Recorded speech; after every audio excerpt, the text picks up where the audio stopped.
Hi viewers, welcome to BS talk show. నేను మీ బుర్రా శ్రీనివాస్.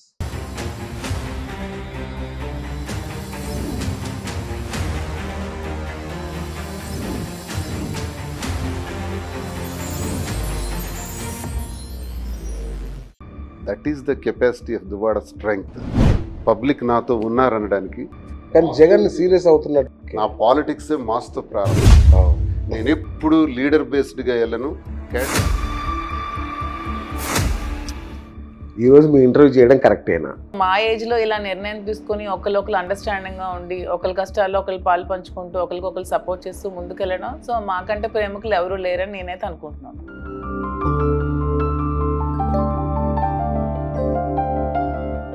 ఇప్పుడు మీ మధ్య చిగురించింది ప్రేమే కదా. ఈ ఆడమకుండే ప్రేమని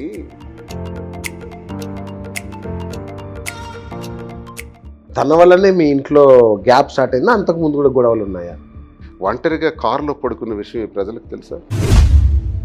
మా ఇద్దరికి కలిపి 5 పిల్లలు అనుకుంటున్నాం. కానీ మీ పిల్లలు మిమ్మల్ని ఇష్టపడట్లేదుగా. ఇష్టపడని పడకపోదు.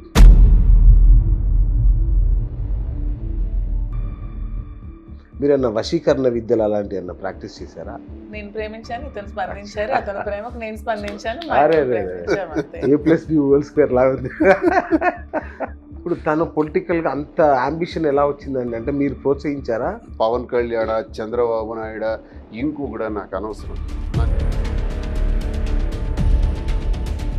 కానీ మాదిరి గారు మీరు పవన్ కళ్యాణ్ ఏమిటి పవన్ తిట్టడం వల్లనే ఇదంతా జరుగుతుంది. నేను ఇప్పటికీ తిడతానండి.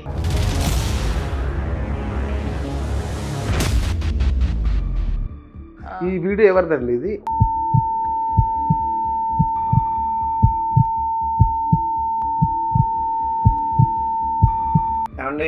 ఒక జ్యోతిష్యుడు ఎలా కనపడినా సరే ఇంట్లో చిన్న చిన్న చికాకులు గొడవలు మొదలవుతున్నాయి. అవునా? ఇబ్బందులు పడుతున్నారు. ఓకే. అది తెలిసిన వాళ్ళకి తెలుస్తుంది, ఇంకా లేదు బయటికి. ఇప్పుడు మన ఇద్దరం కొట్టుకుని బయటకు వచ్చామరా అంటే మళ్ళీ ఇదో ఇబ్బంది, మళ్ళీ కెమెరాలన్నీ మమ్మల్ని మూసేస్తాయి. నీకేట అంత ఇదిగా ఉంది? నువ్వు ఉంపుడు గతివా పవన్ కళ్యాణ్కి అంత రెచ్చిపోతున్నావు? పవన్ కళ్యాణ్ అంటావా అనేది ఆమె పాయింట్. పెద్ద విచిత్రం కాదు. నోరు మూసుకొని నువ్వు ఎక్కడ ఉండాలి అక్కడ మేము ఓపెన్ గా చెప్తున్నాం. మేము మీ జోలికి కదా, రాము. మా ఇద్దరం అనవసరంగా కలిసి మాట్లాడితే నీకే మాత్రం నొప్పి. మీ మచ్చలు కూడా తీసేయాల్సి వస్తుంది. అంటే సభ్య సమాజానికి ఏం సందేశం ఇస్తున్నారు అంటది. ఎవరో పెద్ద ఇంటర్నేషనల్స్ వీళ్ళందరూ శ్రీరామచంద్రుడు లాగా, పెద్ద పతివ్రతల్లాగా, ఏదో దువ్వాడ శ్రీనివాసే తప్పు చేసినట్టు, ఈ సీనియర్ నాయకులు ఎప్పుడు ఆడవాళ్ళనే చూడనట్టు పెద్ద పతితుల్లాగా వెళ్ళి శ్రీనివాస్ గారికి సహజీవనం అట్లా చేయొచ్చా? లీగల్. అదే కదా 497 లిఫ్ట్ చేసేసింది. మరి జగన్ దాదాపు 12-13 ఏళ్ళు జనంలో. నా ప్లేస్ లో అచ్చెన్నాయుడు నాలా ఓడిపోయింటాడు. ఎప్పుడు ఊరేసుకుంటాడు. ఎందుకు అచ్చెన్నాయుడు గారికి మీకు ఎందుకు అంత వైరం? అంటే రాజకీయమేనా? ఎర్రన్నాయుడు ఫస్ట్ నేను ఏ వ్యాపారం అయితే చెప్పానో వరల్డ్ క్లాస్ మెటీరియల్ దాని మీద టార్గెట్ పెట్టాడు. దువ్వాడ శ్రీనివాస్ అనేవాడు పదవులతో పనిచేయలేదు. మరి ఇప్పుడు ఆ ఇన్ఛార్జ్ మిమ్మల్ని తొక్కేస్తున్నాడుగా. ఏంటి ఆ ఇన్ఛార్జ్ మమ్మల్ని తొక్కడం ఏంటి? వాడెంత వాడు బతికెంత, మమ్మల్ని తొక్కడం ఏంటి? శ్రీనివాస్ గారు కాలి గోటికి పనికిరాడు. వాడి స్థాయి పర్సనల్ ప్రాబ్లమ్స్ ని ఏదో ఎత్తి చూపించి మీ ఇద్దరిని చూస్తుంటే ఎన్టీఆర్ లక్ష్మీ పార్వతి లాగా. రామారావు గారి గురించి అర్థం చేసుకుంటే, ఆ పరిస్థితులను అర్థం చేసుకుంటే ఆయన ఎందుకు వివాహం చేసుకోవాల్సింది వచ్చింది అన్నది అర్థమవుతుంది తప్ప ఇష్టానుసారం నోటుకొచ్చినట్టు మాట్లాడి లక్ష్మీపార్వతి గారిని విమర్శించడం.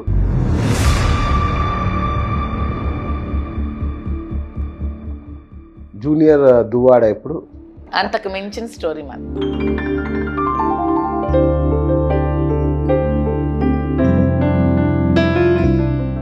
ఇవాళ వ్యాలంటైన్స్ డే స్పెషల్ ఇంటర్వ్యూతో మీ ముందుకు వచ్చాను. మరి వ్యాలంటైన్స్ డే అనగానే రోమియో జూలియట్ అనో ఇట్లాంటి విషాద ప్రేమ కథలు వింటూ ఉంటారు మన వాళ్ళు. ఈవెన్ వ్యాలంటైన్ అనే పేరులోనే విషాదమైన లవ్ స్టోరీ ఉంది. కానీ మీకోసం ఇవాళ ఒక ప్రత్యేకమైన అరుదైన అద్భుతమైన లవ్ స్టోరీతో మీ ముందుకు వచ్చాను. ఒక పెద్ద ఎన్టీఆర్ లక్ష్మీ పార్వతి లాంటి లవ్ స్టోరీ.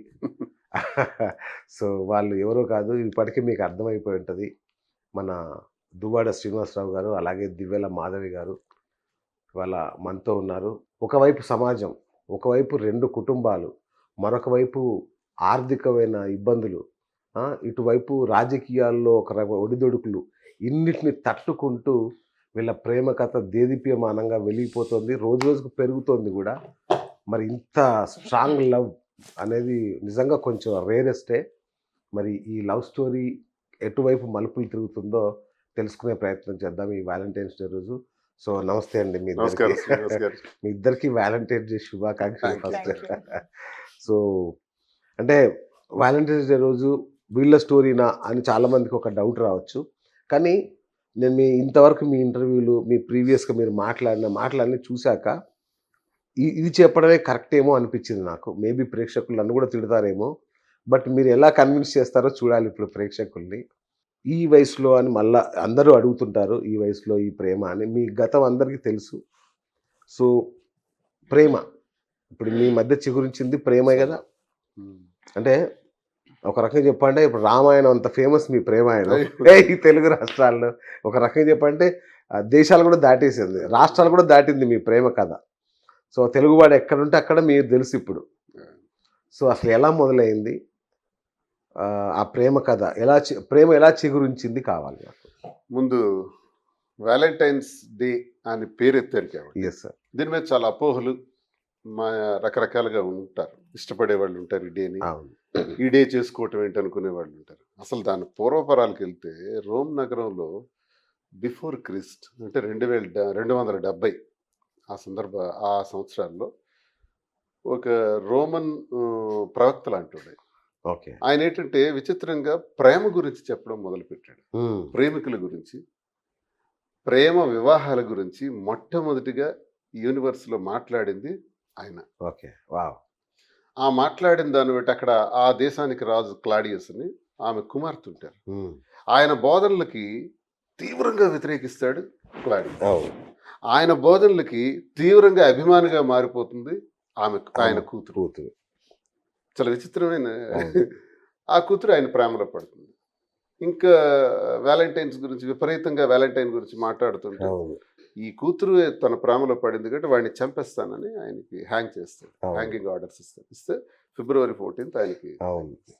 సో అక్కడికి ఒక 2-3 దశాబ్దాల తర్వాత మరో రాజుగారు వచ్చి ఈ రోజుని ప్రేమికుల దినోత్సవంగా పెట్టాలి అని నిర్ణయిస్తారు. అక్కడి నుంచి ఇది వ్యాలంటైన్స్ డేగా మనం చెప్పుకుంటున్నాను బ్రీఫ్. సో దీనిలో వ్యాలంటైన్స్ డే అంటే దయచేసి ఒకవేళ వ్యతిరేకించేవాళ్ళు, ఇష్టపడిన వాళ్ళు ఈ మాత్రం సూక్ష్మాన్ని అర్థం చేసుకోవాలని నేను కోరుకుంటున్నాను. ఓకే. ప్రేమ అనేది తల్లికి కొడుక్కి ఉండే ప్రేమ, అక్కకి చెల్లికి, నాన్నకి బిడ్డలకి, ఒక ఆడ మగ, అందరు తల్లి కూతుళ్ళు, తల్లి కొడుకులు, తండ్రి బిడ్డలు, అక్క చెల్లెలు, అన్నదమ్ములకి ప్రేమ ఉంటుంది. ఎందుకు ఉంటుంది అంటే అది రక్త సంబంధం. అంతే కదా.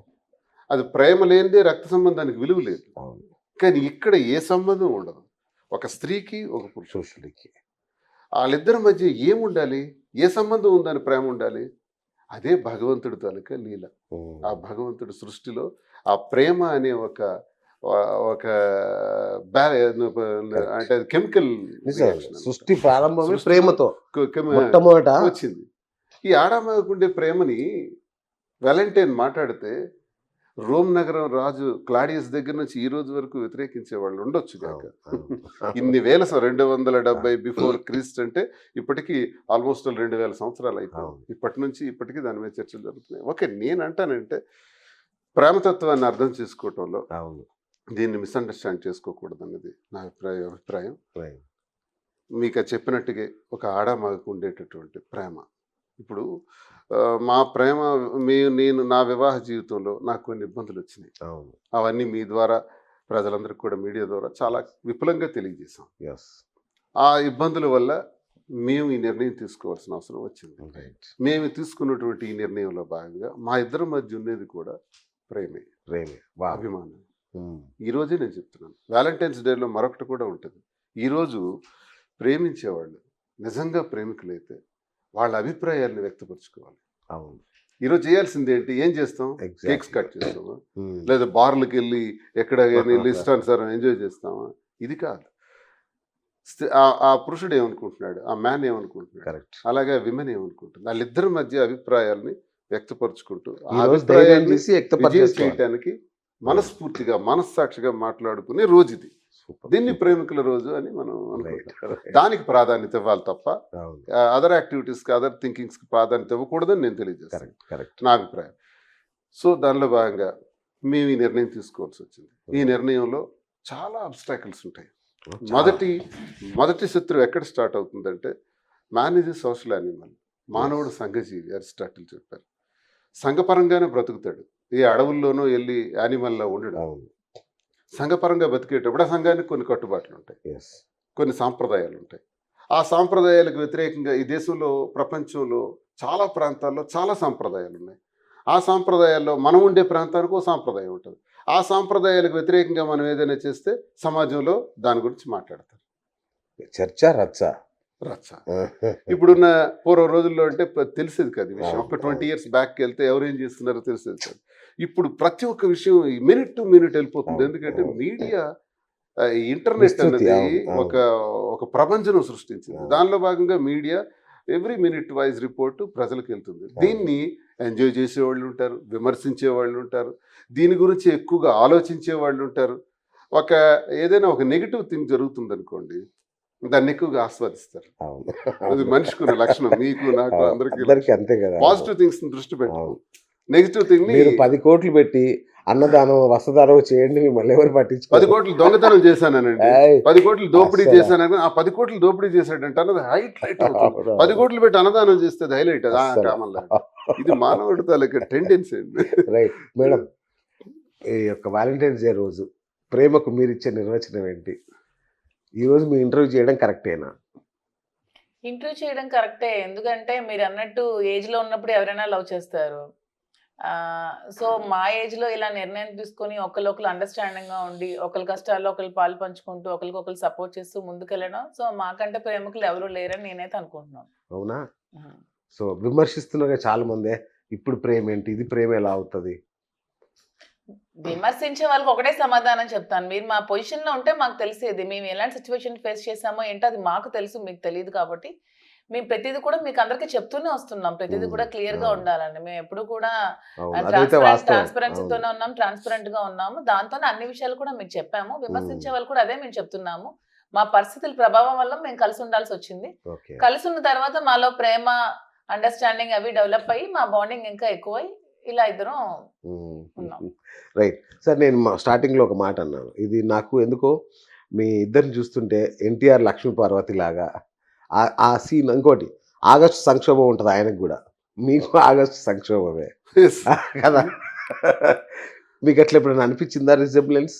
సార్, రామారావు గారితో ఎవరు పోల్చుకోకూడదు. ఈజ్ ద గ్రేట్ పర్సనాలిటీ, కారణ జన్ముడు. రామారావు గారు అభిమాని నేను. ఒక డ్రెస్ మీరు చూపెట్టారంటే ఆయన షార్ట్లో ఉంది, అది ఏ సినిమాలో ఉందో కూడా చెప్తారు. అంత పెద్ద అభిమాని రామారావు గారికి. సో ఇక్కడ రామారావు గారి అభిమానిగా ఆయనతో ఎవరూ పోల్చుకోకూడదు అసలు. మహాశక్తివంతుడు, కారణ జన్ముడు. కాకపోతే అలాంటి జీవితాలు ఆఖరి గడియల్లో రామారావు గారు మకుటం లేని మహారాజు ఫిల్మ్ ఇండస్ట్రీలో. ఆయన వేసిన పాత్రలు సాక్షాత్ భగవత్ సాక్షాత్కారం. భగవంతుడిని ఆయనలో మనం చూసాం.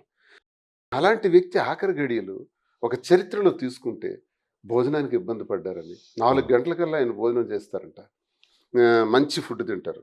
భోజనం కోడి ఉండాలి ఆయనకి, అరకోడి ఉండాలి. అది 4 కల్లా భోజనం, 3 కల్లా చేసి 3:30 కల్లా ప్రెస్ మీట్ పెడతారు. ఆయన వచ్చేస్తారు బయటికి.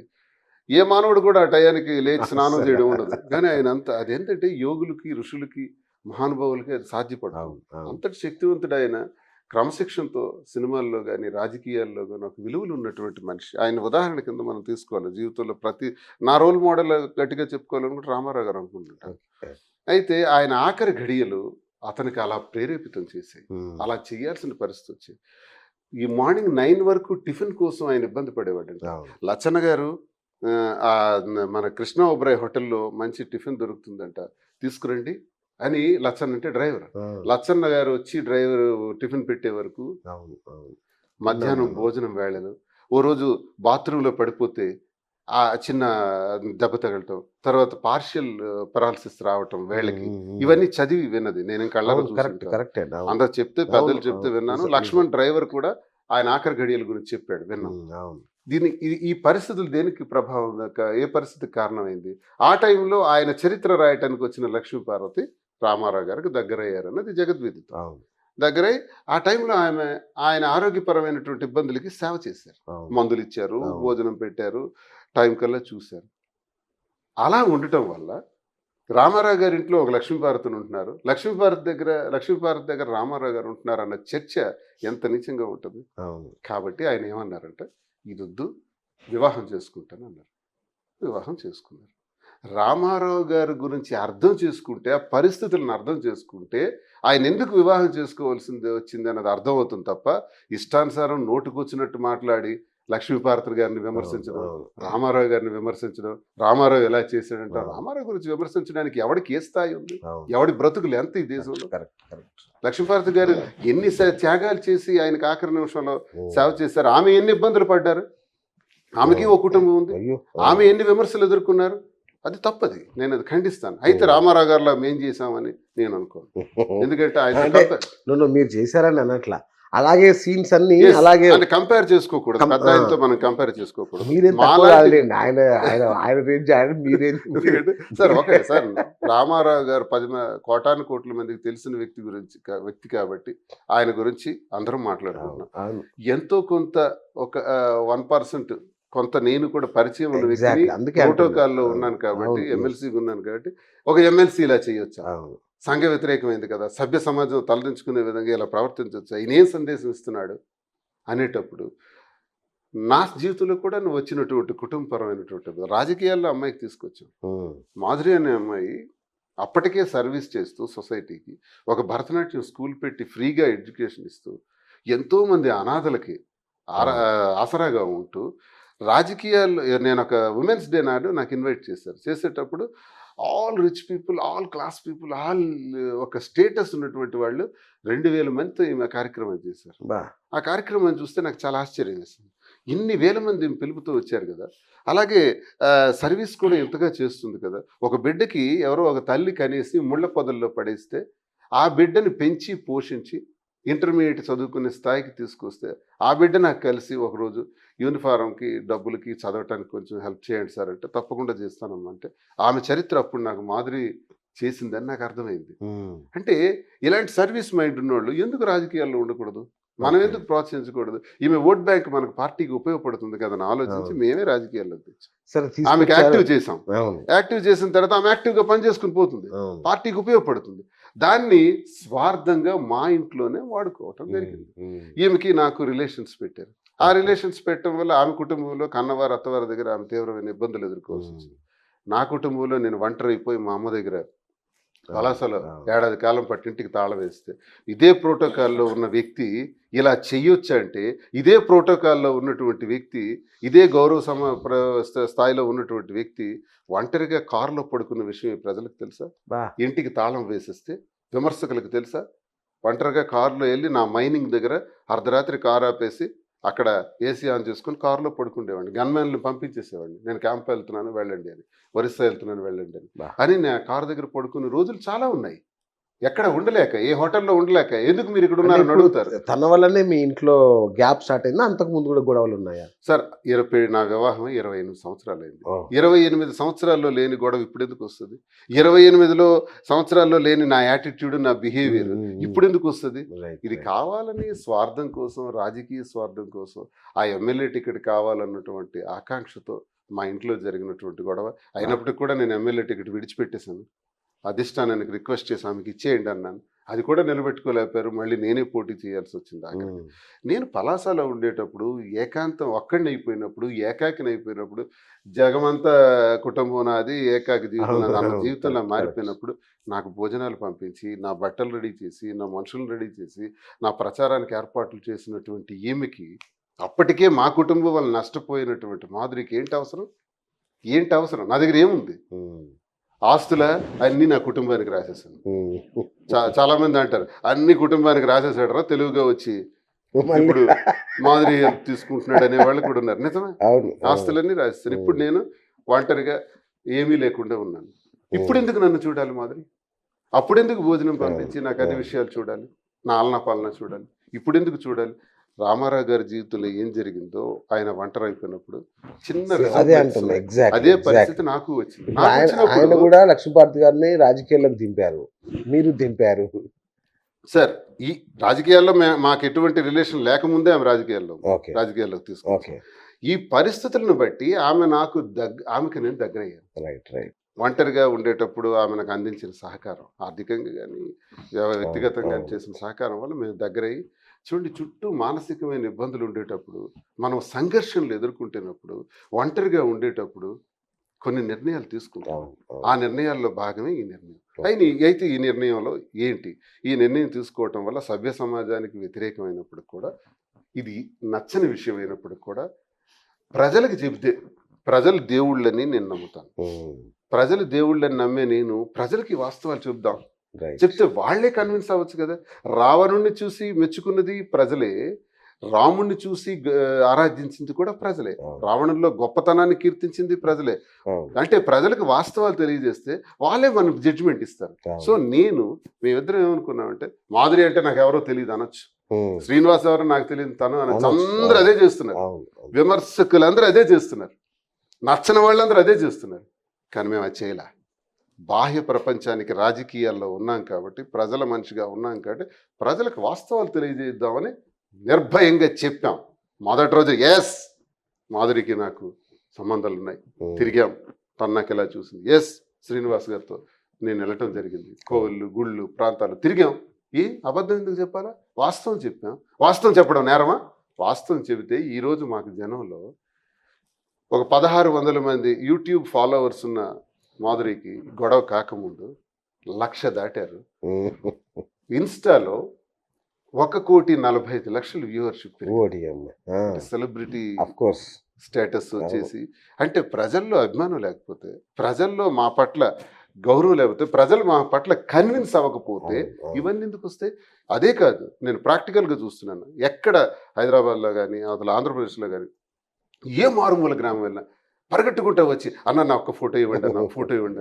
మా కారు చూసి ఓవర్టేక్ చేసి, అన్న ఒక ఫోటో ఇవ్వండి అన్న. డాక్టర్స్, ఇంజనీర్లు, పెద్ద పెద్ద అఫీషియల్స్, సామాన్యులు ఇలా తీసుకుంటుంటే ఫోటోలు, మా మీద వ్యతిరేకత ఉంటే, మమ్మల్ని అసహించుకుంటే, మాది సంఘ విద్రోహమైనది అనుకుంటే మాతో అలా ప్రవర్తిస్తారా? మమ్మల్ని కలిసిన ప్రజలందరూ ఇంత గౌరవంగా మాకు చూస్తున్నారు, గౌరవాన్ని ఇచ్చారు. ముఖ్యంగా తెలంగాణ ప్రజలు ఎక్కడెక్కడి నుంచో ఫోన్లు చేస్తారు, అన్న మీకు మేము ఉన్నామన్నా, అన్న భయపడకండి అన్న, ధైర్యంగా ఉండండి, మీరు ధైర్యవంతులు, ఇంకా గట్టిగా ఉండండి. ఈమెకి చెప్పేవాళ్ళు, నాకు చెప్పేవాళ్ళు ఎక్కువ తెలంగాణ నుంచి. దీన్ని మీకు మేము ఎక్కువగా నచ్చాం. అయితే రాజకీయంగా మా వ్యాపారాలు కూడా దాడులు జరిగినాయి. నా మైనింగ్ ఆపరేషన్స్ అన్ని ఆపేసినారు. అలాగే నేను పోర్టు నడిపించడంలో కొన్ని పెట్టుబడులు పెట్టాను, అదొక 11 కోట్ల రూపాయలు, మొత్తం 61 కోట్ల రూపాయలు ఈ గవర్నమెంట్ వచ్చిన సాయంత్రమే 4వ తారీఖు రిజల్ట్ వచ్చి సాయంత్రానికి దెబ్బ కొట్టారు. ఈ దెబ్బలతో ఏం చేయాలా చూస్తే ఆస్తులన్నీ రాసేసినాను. మేమిద్దరం ఉన్నాం, మాకు పిల్లలు ఉన్నారు, మా ఇద్దరికి కలిపి 5గురు పిల్లలు అనుకుంటున్నాం. మేము 2 ఇష్యూస్ మీద, పాయింట్స్ మీద చాలా క్లారిటీగా ఉన్నాం. నెంబర్ 1, పిల్లలకి ఎటువంటి నష్టం రాకూడదు. పిల్లలు సభ్య సమాజంలో గౌరవంగా, హుందాగా, ఏ లోటు లేకుండా, ఆర్థికంగా అన్ని రకాలుగా వాళ్ళు బాగుండాలని మేము నిర్ణయం తీసుకున్నాం. ఆ నిర్ణయంలో భాగంగా పిల్లలు మిమ్మల్ని ఇష్టపడట్లేదు, ఇష్టపడని పడకపోదు మా బాధ్యత, మా ఇద్దరు బాధ్యత. మా ఇద్దరు బాధ్యతతో నేను అది నిర్ణయించుకున్నాను. నెంబర్ 1. నెంబర్ 2, ప్రజలు. ఈ ఊపిరి ఉన్నంత వరకు ప్రజలే నా ఊపిరి, ప్రజలతో ఉండడమే నా జీవితం. కాబట్టి ప్రజల్ని చచ్చే ఆఖరి క్షణం వరకు విడిచిపెట్టను. నాతో పాటు మాధురి, మేమిద్దరం కలిసి ప్రజా జీవితాన్ని కూడా నడపాలి. ఈ 2 ప్యారలల్గా బ్యాలెన్స్ చేయాలంటే మాకున్న పెట్టుబడులు ఏమాత్రమైతే కొంచెం మిగిలి ఉంటాయో వాటిని తీసుకొచ్చి ఒక వ్యాపార రంగంలో పెట్టాలని ఆలోచించే ఈరోజు హైదరాబాద్ని ఒక వేదికగా తీసుకొని, హైదరాబాద్లో ఏదైనా చేస్తే సక్సెస్ అవుతాం, హైదరాబాద్లో చేస్తే ప్రజల మద్దతు ఉంటుంది, హైదరాబాద్లో చేస్తే ఒక బ్రాండింగ్ వస్తుంది. సో ఇక్కడ చేస్తే 2 రాష్ట్రాలకి తెలుస్తుంది. ముందు వైజాగ్ అనుకున్నాం, కానీ ఇక్కడికే వచ్చి ఏం చేద్దామని ఆలోచిస్తే మాధురికి సిల్క్స్లో చాలా ఎక్స్పీరియన్స్, వాస్ట్ ఎక్స్పీరియన్స్. తన చీరలకి చాలా ఫ్యాన్స్ జనాలు. తను సెలెక్ట్ చేసే శారీస్ కానీ అవి బాగా చూస్తారు జనం. ఏం మేడం, సో ఈ రోల్ మీకు ఓకేనా? లక్ష్మీ పార్వతి అనే వర్ణన మీకు నచ్చిందా, నచ్చలేదా? అలా నాకు ఎవరితో కంపారిజన్ వద్దు, నా రోల్ నాదే. అంటే సేమ్ అలాగే ఉంది, మరి ఎక్కడ తీసుకెళ్తారో కూడా గొప్పదే అనుకుంటున్నాను నేను, ఎవరితో కంపేర్ చేసుకోవాలనుకోవట్లేదు. Super super. అయితే మాకు ఒకటి చెప్పండి మేడం, మీరు అన్న వశీకరణ విద్యలు అలాంటివి అన్న ప్రాక్టీస్ చేశారా? ఎందుకు అలా అనిపిస్తుంది మీకు? అంటే శ్రీనివాస్ గారిని ఆయన మీరునగర్ ధీరుడు లాంటి వ్యక్తిని మీ వెనకాల అలా తిప్పుకుంటున్నారే ఏం చేశారు? ఆ మ్యాజిక్ ఏంటో చెప్తే పాపం చాలా మంది లేడీస్ భర్తలు పట్టించుకోక ఇబ్బందుల్లో ఉన్నారు. వాళ్ళకి కొంచెం మంచి చేసిన వాళ్ళు అవుతారు మీరు. ఏమీ లేదు, ఏదైనా ప్రేమతో సాధించవచ్చు అంతే. ఉమ్, అంతకు మించి ప్రేమ. మనం ఏ మగాడిని కూడా బెదిరించి అదిరించి మన దగ్గర పెట్టుకోలేం. ఓకే. ఎవరినైనా సరే ప్రేమతో సాధించవచ్చు. నేను ప్రేమతోనే శ్రీనివాస్ గారిని సాధించాను అనుకుంటున్నాను. అవునా? అయితే మీ విమర్శకులకు ఒక కామెంట్ చేశారు ఈ పాయింట్ మీద. వాళ్ళకు ఒకటి ఉంది ఏంటంటే, ఇదే ప్రేమతో మీరు మీ హస్బెండ్ ఇదే ప్రేమతో ఆయన వాళ్ళ వైఫ్ని వాళ్ళు చేరుకొని ఉంటే కథ ఇంత దూరం వచ్చేది కాదు కదా అని ఒక డైలాగ్ విన్నాను నేను. దానికి ఏం చెప్తారు? ప్రేమ అనేది ఇరువర్గారి మధ్యలో ఉండాలి. మనం Okay. ప్రేమిస్తే వాళ్ళు ప్రేమించాలని లేదు. ఇప్పుడు Okay. నేను ప్రేమించాను, అతను ప్రేమించలేదు. ఓకే. ఇతను ప్రేమించారు, ఆమె ప్రేమించలేదు. నేను ప్రేమించాను, ఇతను స్పందించారు, అతని ప్రేమకు నేను స్పందించాను, మా అరే ఇద్దరం రే రే. ప్రేమించాము అంతే. A+B² లా ఉంది. ఇప్పుడు నేను ఇంటికి వెళ్ళగానే ఆ, ఇప్పుడు ఇంటికి వెళ్ళాలా తలకాయ నొప్పి స్టార్ట్ అవుద్ది, గొడవలు, ఆర్గ్యుమెంట్స్, కామెంట్స్, విమర్శలు, లేనిపోనివన్నీ పెట్టి నాకు ఇబ్బంది స్టార్ట్ అవుతుంది. షూ ఇలా ఎప్పగానే గొడవ స్టార్ట్ అవుతుంది. ఓకే. మళ్ళీ ఇంటి నుంచి బయటకు వచ్చేటప్పుడే నేను ఫ్రీగా ఉంటాను. ఇంటి బయట ఎవడైతే ఫ్రీగా ఉంటాను అనుకుంటాడో, ఇంట్లో ఎవరైతే నాకు ఇబ్బందిగా ఉంటది అని అనుకుంటాడో వాడి జీవితం నరకం. నరకం. నా లాంటి వాళ్ళు చాలా మంది ఉన్నారు, కోటాను కోట. అవును, పాపం ఇబ్బంది పడుతున్నారు, అడ్జస్ట్ అవుతున్నారు. అవును. నేను అడ్జస్ట్ అయ్యాను. ఉమ్, కానీ విషయాన్ని బయటికి తీసుకొచ్చింది మా కుటుంబం. ఓకే. ఎప్పుడైతే బయటకు తెచ్చారో నేను వాస్తవాలు మాట్లాడక తప్పలేదు, ఈ నిర్ణయాలు తీసుకోక తప్పలేదు. ఇప్పుడు తను పొలిటికల్ గా అంత అంబిషన్ ఎలా వచ్చిందండి? అంటే మీరు ప్రోత్సహించారా? చిన్న చూపండి. భర్త అంటే సార్ పొలిటికల్ అంబిషన్ ఉండొచ్చు. ఇప్పుడు నేను కాదు ఈమె ఎమ్మెల్యే అవుతారంటే అవ్వచ్చు, అవును. నేను ప్రోత్సహిస్తాను. ఆ, ఇది వెరీ ఇప్పుడు సింపుల్ ఏదైనా థింగ్ ప్రేమగా అండి. చేయాలండి. ఆ, ఇప్పుడు నేను ప్రేమతో కావాలంటే అతను నాకు ఇస్తారు, నన్ను ఎంకరేజ్ మాధురి చేస్తారు. జైన్ అతని నేను mentality support నాకు చేస్తా. తెలుసు, ఖచ్చితంగా ఏ చేస్తారు. వాణికి నేను టికెట్ ఇచ్చారు విడిచిపెట్టేదా? కదా. అవును, అవును. విడిచిపెట్టే చెప్తున్నాను కదా. అధిష్టానానికి రిక్వెస్ట్ చేసి వద్దు నేను పోటీ చేయను, ఆమెకి ఇచ్చేయండి అన్నాను కదా నేను. ఉమ్, ఆ త్యాగం లేక కాదు. నేను అన్నది ఏంటంటే సార్, ఈర్ష్య, అసూయ, ద్వేషాలు ఓకే. ప్రేమికుల మధ్య ఉండకూడదు. అది ఉంటే అది ప్రేమ కాదు. ఉమ్, ఉమ్, అది కేవలం ఆధిపత్యం అనేది జరుగుతుంది. ఓకే. ఆధిపత్య పోరు భార్యాభర్తల మీద ఉండడం ఏంటి? అది మీది మా కూడా ఇంట్లో ప్రేమ వివాహమా? వాణి గారిది మీది కూడా? లేదు. దగ్గర చుట్టాలే, అచ్చా, దగ్గర చుట్టాలా? సంబంధం. ఆ, చచ్చా, ఓకే. ఆ. సో ఇది ఏదైనా సార్, ప్రేమ వివాహం అని, అరేంజ్డ్ మ్యారేజ్ అని, అవన్నీ. వాళ్ళ మధ్య ఉండవలసింది ప్రేమ. అవును. ఈర్ష్య, ద్వేష, అసూయలు ఉండకూడదు. చిన్న చూపు ఉండకూడదు. భర్త అవును. అంటే భర్త ఆటో రిక్షా వాడే అవ్వచ్చు, ఆటో చేసేవాడు అవ్వచ్చు, అంబానీ అంత స్థాయి వాడు అవ్వచ్చు. కానీ భర్తకు ఉండవలసింది గౌరవం. కానీ నువ్వెంత, నీ బ్రతికెంత, మా వల్ల నువ్వు వచ్చావు, ఆ, ఆ, నువ్వు లుంగి షర్ట్ గడివి, ఆ, exactly. ఆ, ఇదే మేము విన్నాను. భోజనం ఆ, పెట్టాం, ఆ, ఆ. మా వల్లే నువ్వు బ్రతికావు. ఈ మాటలు భార్య అనొచ్చా? నీ తప్పు తల్లి కదా. ఎవరు? నీ తల్లిని ఇష్టం వచ్చినట్టు తల్లిని తిట్టొచ్చా? ఇవి నేను ఎంత భరించానో ఉమ్, ప్రజలకు తెలుసా? నేను ఆ కష్టాన్ని 28 సంవత్సరాలు ఎంత నా గుండెల్లో దాచుకున్నానో తెలుసా? ఉమ్, ఇవన్నీ భరించి ఎప్పుడైతే తాను బరస్ట్ అయిందో, నేను బరస్ట్ అవ్వాలి అప్పటికి కూడా అవును. ఓకే. తాను బరస్ట్ అవ్వకపోతే మాదిరి ఇంట్లో మాదిరి ఉంటారు, మా ఇంట్లో నేను ఉంటాను అవును. అంతే. ఉమ్, కానీ తనే ఇష్యూ చేశారు. ప్రజలకు, కార్యకర్తలకు, అధిష్టానం వద్దకు అధిష్టానం. తీసుకెళ్లి కంపు చేయటం వల్ల మరెందుకని వాస్తవాలు చెప్పాం. ఉమ్, మా ఇద్దరు మనుషులు కలిసే ప్రేమతో ఈరోజు ఉన్నాం. నేను ఏదైతే అక్కడ కోల్పోయానో ఇప్పుడు ఇక్కడ పొందుతున్నాను. ఉమ్. నాకు ఏం కావాలండి? నాకు 58 years, ఆమె 34. 58 ఆ? కనపడట్లేదు. అస్సలు కనవట్లేదు నిజంగా. నేను ఫిజిక్ మెయింటైన్ చేస్తాను. మామూలుగా కాదండి. నేను ఏమనుకున్నాను సీరియస్ గా 48 ఉంటాయేమో అనుకున్నా. 47, 48 ఉంటాయి అనేది నేను అనుకున్నా. 30 years నుంచి నా వెయిట్ 72 kgs. ఎప్పుడు limited food and diet and maintain చేస్తాను. ప్రశాంతంగా ఉంటాను. 100 కోట్లు లాస్ వచ్చిందంటే ఒక్క నిమిషం కూడా ఆలోచించను. ఆ, ఆ పోతే పోనీ నెక్స్ట్ ఎలా ఆ, అదే 100 కోట్లు రికవర్ చేసుకోవడానికి నేనేం చేయాలి ఇలా ఆలోచిస్తాను. ఓకే. నా మైండ్కి ఒక యంత్రంలా పనిచేసేటట్టు ప్లాన్ చేస్తాను తప్ప డిప్రెషన్లోకి వెళ్ళను. Nice. నాకు వచ్చిన కష్టాలకు ఊరేసుకుని చావాలి. బా.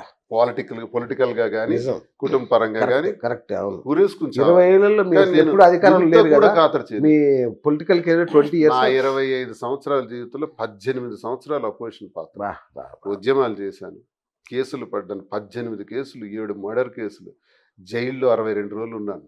ఆ, నన్ను పాదయాత్ర చేశాను. ప్రజా జీవితం 25 సంవత్సరాల్లో 18 సంవత్సరాలు ప్రతిపక్ష పాత్ర, 5 సంవత్సరాలు మాత్రమే. మొన్ననే. రాజశేఖర రెడ్డి గారు నాకు జిల్లా పరిషత్ వైస్ చైర్మన్ చేస్తే 2 సంవత్సరాల తర్వాత రిజైన్ చేస్తాను. ఆ, ఒక విషయంలో నాకు ధర్మాన ప్రసాద్ గారికి డిస్కషన్ వచ్చి రిజైన్ చేసి పెట్టాను. ఓకే.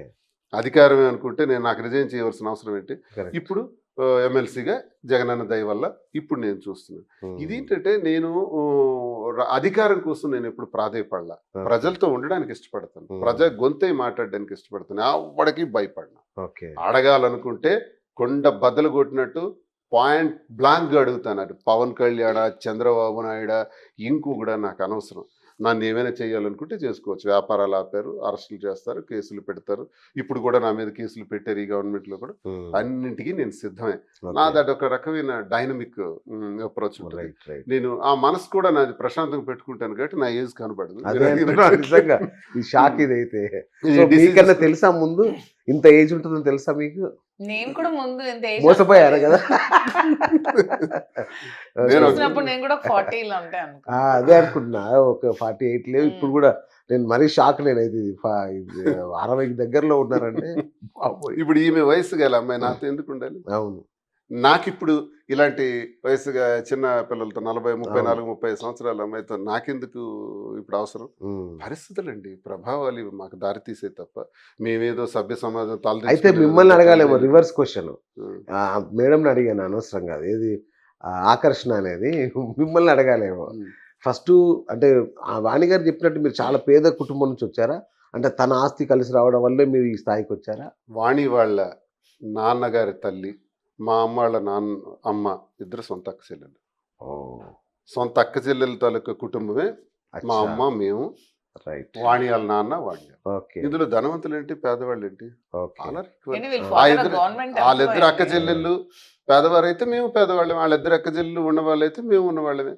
మా నాన్నగారు రైల్వే ఎంప్లాయీ, రైల్వేలో సెక్షన్ ఇంజనీర్ గా చేసేవారు.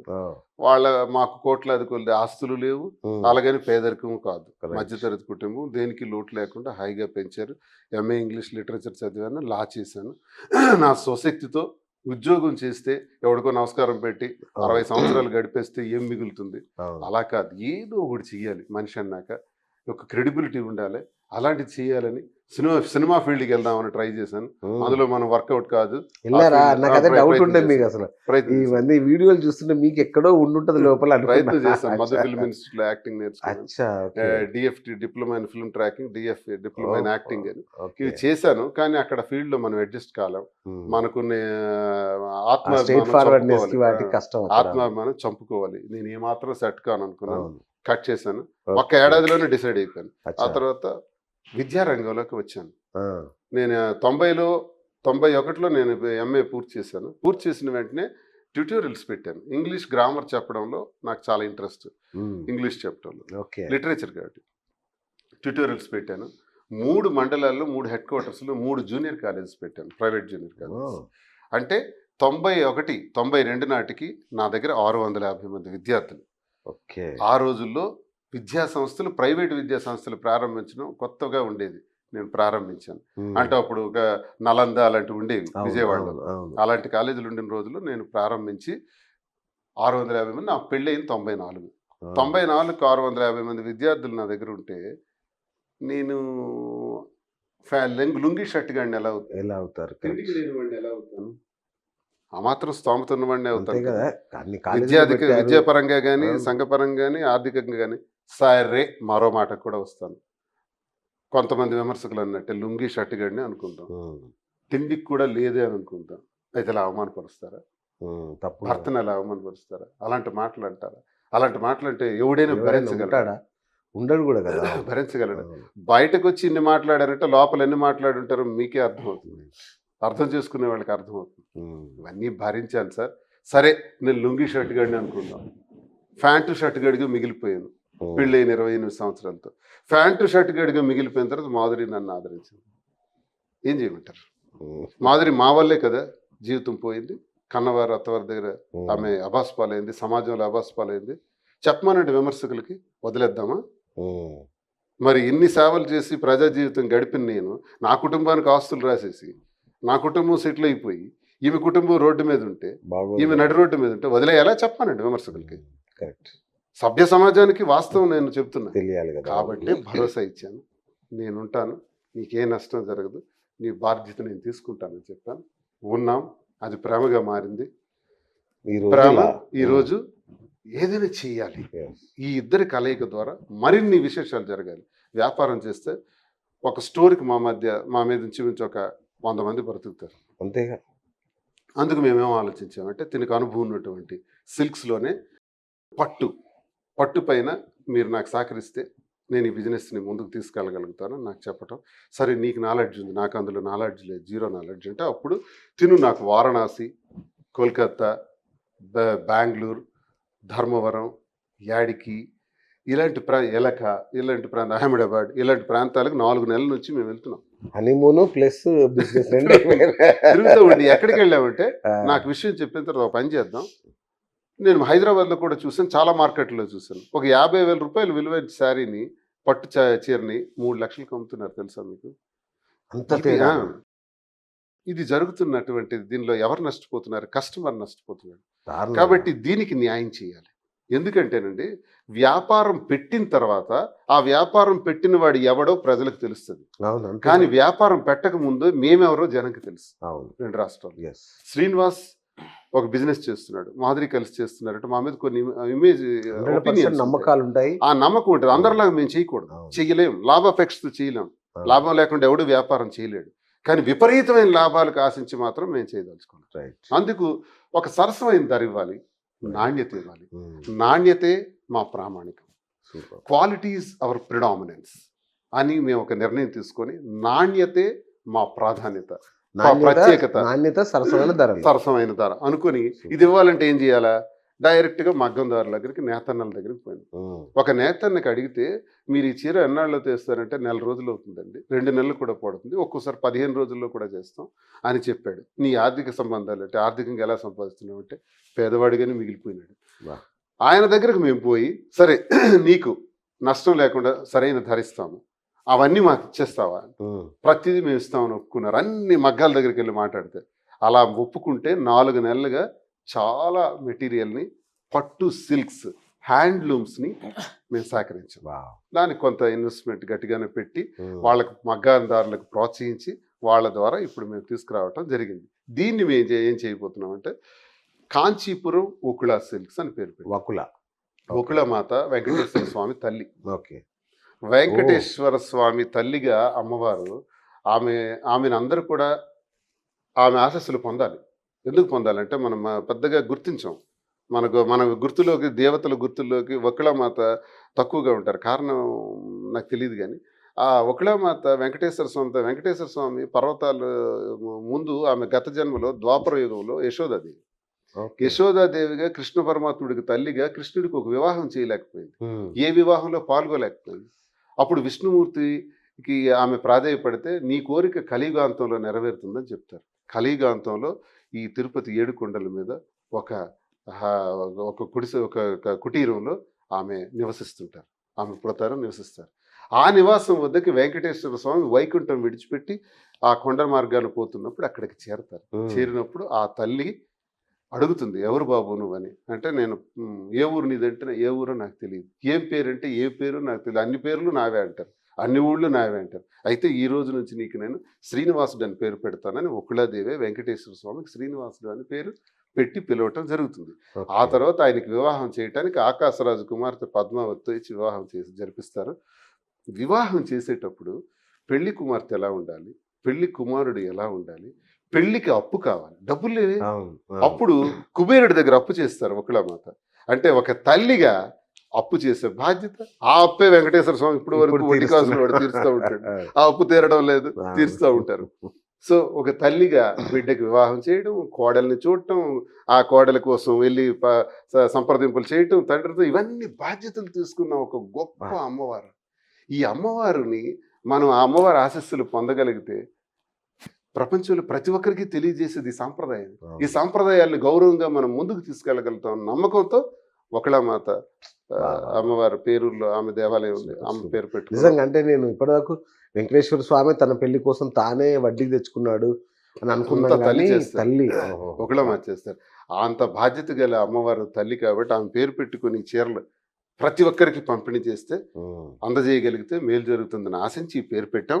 ఈ పేరునే వివిధ బ్రాంచెస్ కదా, హైదరాబాద్లో మరో 6 బ్రాంచెస్ వస్తాయి, బెంగళూరు కూడా ప్లాన్ చేస్తున్నాను, అలాగే విజయవాడ, రాజమండ్రి, కాకినాడ, విశాఖపట్నం కూడా ఒక 1 or 2 yearsలో ఎక్స్టెన్షన్స్ చేస్తాం. భారీగానే దిగుతున్నాం. మరి దిగేదాన్ని ఇంక జ్యువెలరీ కూడా ప్లాన్ చేస్తున్నాం. ఇంకా మల్టిపుల్ బిజినెస్ కూడా దీంతో వుడెన్ కార్వేస్ ఇంకా మాధురి సిల్క్స్ అని ఒకటి పెడితే బాగుండేది. పెట్టొచ్చు, చెప్పాను కదా మాధురి. అందుకే ఉంది కదా కాంచీపురం ఒకలా సిల్క్స్ డైరెక్టర్ మాధురి. శ్రీనివాస్ ఏముంటాడు, శ్రీనివాస్ బ్యాక్గ్రౌండ్, శ్రీనివాస్ ఏం సంబంధం ఉండదు. ఆయన మాధురికి పూర్తిగా సహకరిస్తాడు. సూపర్. మాకు రాజకీయాలు కూడా ఉన్నాయి కాబట్టి టెక్కల్ నియోజకవర్గం శ్రీకాకుళం జిల్లా ఆంధ్రాలో ఆ పాలిటిక్స్ పైన కూడా ఒక దృష్టి గట్టిగా ఉండాలి. ఇది చేయాలి, ఈ రెండు చేసుకుంటారు. మరి ఇటైతే మీరు నియోజకవర్గానికి దూరం అవుతారేమో? లేదు లేదు, దానికి ఒక ప్లాన్ చేసుకుంటారా. 4 days అక్కడ ఉంటాను, 3 days ఇక్కడ ఉంటాను.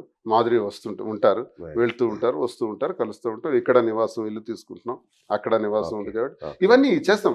రాజకీయాలు అన్నాక అందరికీ వ్యాపారాలు ఉంటాయి. వ్యాపారం ప్లస్ రాజకీయ వ్యాపారం నాకు ఒక ప్యాషన్ అయితే రాజకీయం నా జీవితం. ఈమెకి ఫ్యాషన్ ఇస్ ద ప్యాషన్. ఆమెకి మీ శ్రీనివాసుడే సర్వస్వం. ఇప్పుడు ఆమెకి వేరే ఇద్దరం కలిపి ఈ వ్యాపారాన్ని గ్రాండ్ గా చేయాలి. ఇది సార్ మీ ద్వారా క్లియర్ గా సూపర్ సూపర్. రైట్ మేడం, నాకంటే డౌట్ ఇప్పటికి కూడా.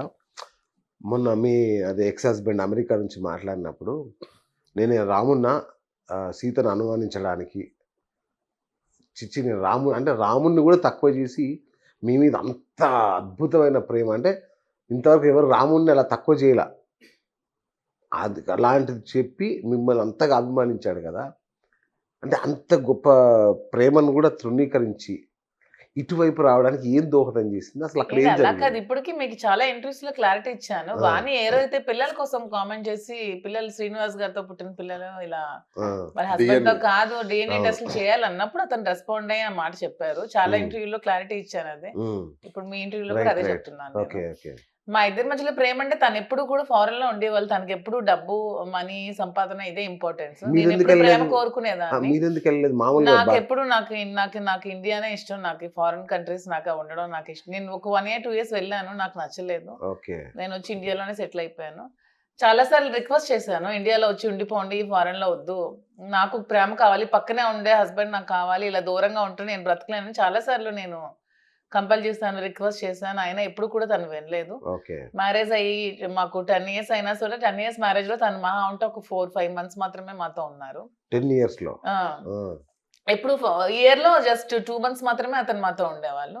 మిగతా అంతా కూడా తను ఫారెన్ లోనే ఉండేవాళ్ళు. మేము చాలా రిక్వెస్ట్ చేసాం, ఈవెన్ పిల్లలు కూడా రిక్వెస్ట్ చేసేవాళ్ళు డాడీ ఇక్కడ ఉండండి అని. తనకి ఎప్పుడు కూడా మనీ, సంపాదన ఇదే ఆలోచన. మీరు అన్నట్టు ప్రేమిస్తే ఒకరు ఇస్తే కాదు, ఇద్దరు ఇవ్వాలి. ఆ విధంగా మా మధ్యలో స్పేస్ ఉండేది. ఆ స్పేస్ ని ఇంకాస్త వాణి చెప్పుడు మాటలు అవి చెప్పి ఇంకొంచెం స్పేస్ ని పెంచింది. పెంచిన తర్వాత మీరు ఒకటి అన్నారు కదా, వాణి గారే నన్ను రాజకీయాల్లోకి తీసుకొచ్చారు అని. మరి ఇట్లా ఇదెందుకు ఇట్లా ఈ సడన్ గా ఎంతో మంది కార్యకర్తలు ఉంటారు కదా, మీకు తనకి ఎందుకు అంటగట్టాల్సి వచ్చింది? అది మేబీ మాధురి అంటే అప్పటికే అక్కడ మాధురి అంటే ఒక ఫేమ్ ఉంది, మాధురి అంటే ఒక బ్రాండ్ ఉంది, మాధురి అంటే ఒక మంచిగా ఒక ఒపీనియన్ ఉంది, నాకు ఫ్యాన్ ఫాలోయింగ్ ఉంది, టక్కల్లో అన్నీ ఉన్నాయి. సో మాధురినే బ్లేమ్ చేసి ఈజీగా జనాలు నమ్మడానికి, బయట ప్రపంచానికి ఈజీగా ఉంటుంది. ఇంకెవరు అంత ఈజీగా ఉంటుంది. ఇప్పుడు ఎవరినో చూపిస్తే మీరు నమ్మరు. మాధురి అనగానే మీరు అందరికీ ఇంట్రెస్ట్ పుట్టింది, ఏంటి స్పెషల్, ఏంటి ఏంటి అని. సో ఆ విధంగానే మాధురినే చూపిస్తే ఇది ఈ స్క్రిప్ట్ బాగా వర్కౌట్ అవుతుంది. తను ఫుల్ టైం పొలిటీషియన్ అండి గతంలో? పొలిటీషియన్ వరకే ఉండేది, కానీ ఆశ ఎక్కువ. అది ఎలాంటిదంటే, నేను ఎమ్మెల్యే గెలుస్తాను అనుకుంటే టికెట్ తనకు కావాలి, ఓడిపోతాం అనుకుంటే వద్దు. వాతావరణాలు వ్యతిరేకంగా ఉంటే, బిజినెస్ పీక్స్ లో ఉన్నాయంటే తనకు ఉండాలి, బిజినెస్ డౌన్ అయిందంటే తనకు వద్దు. ఇలాంటి ఒక రకమైన టిపికల్ థింకింగ్. సొంత మేనమామనా బావ అవుతారు మరి. ప్రపంచంలో ఇలాంటి వింత స్టోరీ ఎక్కడ ఉండదు. నాలాంటి స్టోరీలు ఉండొచ్చు, నాకు మా హస్బెండ్ కు ఉన్న స్టోరీ చాలా ఉండొచ్చు, కానీ వీలాంటి స్టోరీ ఎక్కడ ఉండదు. భర్త బాగుంటే నేను బాగుంటాను, భర్త కొన్నింటికి తలొగ్గాలి, భార్య తలొగ్గాలి, ఇద్దరు మధ్య ఒకటి అనుకోవాలండి. తన ఎమ్మెల్యే అయితే ఆటోమేటిక్ గా వైఫ్ ఎమ్మెల్యే వైఫ్ అవుతుంది, మోర్ దెన్ ఎమ్మెల్యే. నేను అవ్వాలి అనుకోవటంలో పొరపాటు, అయినా తన అవని అని నేను అనుకున్నాను. అవ్వాలి అనుకోవడంలో కూడా పొరపాటు లేదండి, తనని పతనం చేసి అవ్వాలనేది తప్పు. ఇది ఇంకా కొత్త స్టోరీ. భార్య భర్తల మధ్య నేను పతనం అయితే తను అవుతాను అనుకుంటే అవ్వాలనుకోవడం తప్పలేదు, కోరికలు ఉండొచ్చు, అదే. నాకు ఉండొచ్చు, ఎవరికైనా ఉండొచ్చు, కానీ అతన్ని నాశనం చేసి వాళ్ళ అతని మీద father- ఎదగాలనుకోవడం చాలా వాళ్ళ ఫాదర్ కూడా ఒక ఎక్స్ఎంపీపీ. ఇప్పుడు మీరు అచ్చా అవునా? ఎక్స్ఎంపీపీ అయినంత మాత్రం నేను ఎమ్మెల్యే ఎమ్మెల్సీ అయిపోను కదా. ఉమ్. నా కష్టం, నా బాధ, నా పోరాటం ఇవన్నీ ఉన్నాయి కదా. మనిషి అవును, మీరు తిరుగుతున్నారు కదా, అంటే తను కూడా తిరిగేదా ఆ టైంలో? ఎప్పుడో జనంలో- కొన్ని మీటింగ్స్ నాతో పాటు వచ్చారు. మీతో పాటు రావడమే. ఎస్ఎంపీపీ పొలిటికల్ ఫ్యామిలీ అంటే మరి అతనే ఎందుకండి ఎమ్మెల్యే అవ్వలేదు? ఇవన్నీ ఒత్తి కబులు, కాకెన్బుల్ కథలు ఇవన్నీ, కాకమ్మ కథలు రాజకీయం ఇవి. ఇచ్చేస్తే రాదు మరి సార్. వాళ్ళ ఫాదరే అతనే ఎక్స్ఎంపీపీ అయితే మరి వాడే ఎందుకు ఎమ్మెల్యే అవ్వలేదు? తనే ఎందుకు ఒక ఎంపీ మినిస్టర్ ఎందుకు అవ్వలేదు? శ్రీనివాస్ గారు ఎందుకు ఈ స్థాయికి వచ్చారు? రాజకీయం వ్యాపారం, ఇతని కష్టం, ఇతని కృషి, రాజకీయం గాని వ్యాపారం గాని వారసత్వంగా రాదు. అస్సలు. మనకు దమ్ముంటే వస్తుంది, అంతేగా. బెండు తెగిపోద్ది. అవును. అది ఎన్నో రోజులు నిమిషాలు కష్టం. అది ఆ కష్టం ద్వారా వస్తుంది రిజల్ట్. అంతేగాని ఊరికే నేను ఇచ్చేస్తాను, ఒకరిని ఎమ్మెల్యే చేస్తాను, ఎంపీ చేస్తాను అంటే మనం చేయలేం. మరి జగన్ దాదాపు 12-13 ఏళ్ళు జనంలో ఇంటికి వెళ్ళకుండా ఉన్నాడు కాబట్టి సీఎం కాగలిగాడు. రజనీకాంత్ ఒక సినిమాలో అంటారు సార్, కష్టపడందే ఏది రాదు, అవును, ఒకవేళ వచ్చినా అది నిలబడదు. నిలబడదు. ఒకవేళ ఆకతే సరదాగా వచ్చి ఎవడైనా ఎమ్మెల్యే అయిపోతే వాడు నిలబట్టారు, నెక్స్ట్ ఎలక్షన్ ఖతం. అవుట్ అదే కష్టపడి వచ్చేవాడు ఎమ్మెల్యే గెలకపోయినా పర్వాలేదు, నిలబడ జనంలో ఉంటాడు. Is the leader. ఎమ్మెల్యే అవటం వేరు, మంత్రి అవటం వేరు, లీడర్ అవటం వేరు. Jaganmohan Reddy is the leader. Chandrababu Naidu is the chief minister. Chief minister అవడానికి, లీడర్ అవడానికి చాలా చాలా తేడా తేడా. ఉంటుంది. మరి మన ఎన్టీ రామారావు పిల్లలు ఎంతమంది అండి చీఫ్ మినిస్టర్లు అయిపోయారు? ఆయన మరి రాజకీయ మరి వారసత్వం రావాలి రామారావు కదా. గారు, అంతే రామారావు గారు ది లీడర్. వాళ్ళ ఫ్యామిలీలో ఎంతమంది చీఫ్ మినిస్టర్స్ అయ్యారు? ఎవరైనా అయ్యారు అసలు? బాలకృష్ణ గారు సీఎం అవ్వాలనుకుంటున్నారు కానీ అదే అంటున్నారు, అవన్నీ రాజకీయం అనేది ఎట్లేదు. అనుకుంటే ఒకరు అవును ఇస్తే సార్. రాదు. ఇంకా మనకు బిజినెస్ వస్తుంది ఫాదర్ నుంచి పిల్లలకి ఇచ్చి టేకప్ చేయొచ్చు, ఉమ్. కానీ పాలిటిక్స్ మాత్రం ఎప్పటికీ రాదు. అది ఎవరి కష్టం, ఎవరి కృషి, ఎవరి టాలెంట్ మాత్రం. కాదండి, మీరు ఎప్పుడు చూసినా పేదవాళ్ళం అంటుంటారు మీరు. మేడం కూడా అంటే మేడమే డబ్బున్న వాళ్ళన్నీ ప్రొజెక్ట్ చేస్తారు. ఇప్పుడు దాదాపు 100 కోట్లతో ఈ బిజినెస్ వక్లా సిల్క్ స్టార్ట్ చేస్తున్నారు. ఎక్కడ ఈ డబ్బులన్నీ? అంటే నేను డబ్బులు సంపాదించలేదని చెప్పట్లా. నేను గ్రానైట్ వ్యాపారంలో చాలా పీక్స్ బిజినెస్ చేశాను. అచ్చా అచ్చా, ఓకే.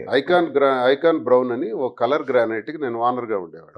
వరల్డ్ క్లాస్ మెటీరియల్ అది. ఓకే గ్రానైట్ లో ఆ కలర్ సప్లై చేయాలంటే డి శ్రీనివాస్ ఒక్కడే చేయాలి. ఓకే. ఒక 10 years చేశాను. యూరోపియన్ మార్కెట్ అంతా కూడా ఎక్స్పోర్ట్ చేశాను.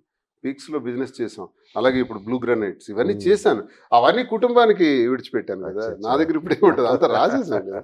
అవును, ఈ రాసినా గొడవలు- కూడా మీరు ఇప్పుడు 100 కోట్లు బయటకు తీసారంటే ఎక్కడి నుంచి వచ్చారో ఒక డౌట్. అంటే ఎక్కువ ఇందులో ఇన్వెస్ట్మెంట్ అంతా మాధురిదే. అంతేనా? మాధురి తనకున్న నేను నా ఆస్తులు. ప్రాపర్టీస్ అన్ని Sell సేల్ చేశాను. చేసేసానండి. సేల్ చేసి ఎలాగైనా బిజినెస్ లో ఉండాలి. వైజాగ్ లో మంచి ప్రాపర్టీస్ సేల్ చేసాం. మీరు బాగుంది రిచా? రిచ్ అంటే మా ఫాదర్ వాళ్ళు ఫైనాన్షియల్ గా సెటిల్డ్, ఈవెన్ మా ఫస్ట్ హస్బెండ్ వాళ్ళు కూడా సెటిల్డ్. మా ప్రాపర్టీస్ నాకు ఉన్నాయి. నేను బిజినెస్ కూడా చేశాను. సో అవన్నీ కూడా ఈ బిజినెస్ కోసం సేల్ చేసి బిజినెస్ లోకి వచ్చాను. అంటే ఎలక్షన్ల కోసం శ్రీనివాస్ గారు ఎలక్షన్ల కోసం దాదాపు 200 కోట్లు ఇచ్చారు మీరు. అంత ఇవ్వగలిగారంటే మామూలు విషయం ఏంటి, కాదు. నేను అంత 200 కోట్లు ఇవ్వలేదండి, జస్ట్ అదే 2.5 కోట్లే, నేను అదే అన్నాను, 2.5 కోట్లు. 200 కోట్లు పెడితే ఆయన సీఎం అయిపోయాడు. సో ఎక్కడ మీకు అంత డబ్బులు? ముందు నుంచి Business లు ఉన్నాయి కదా.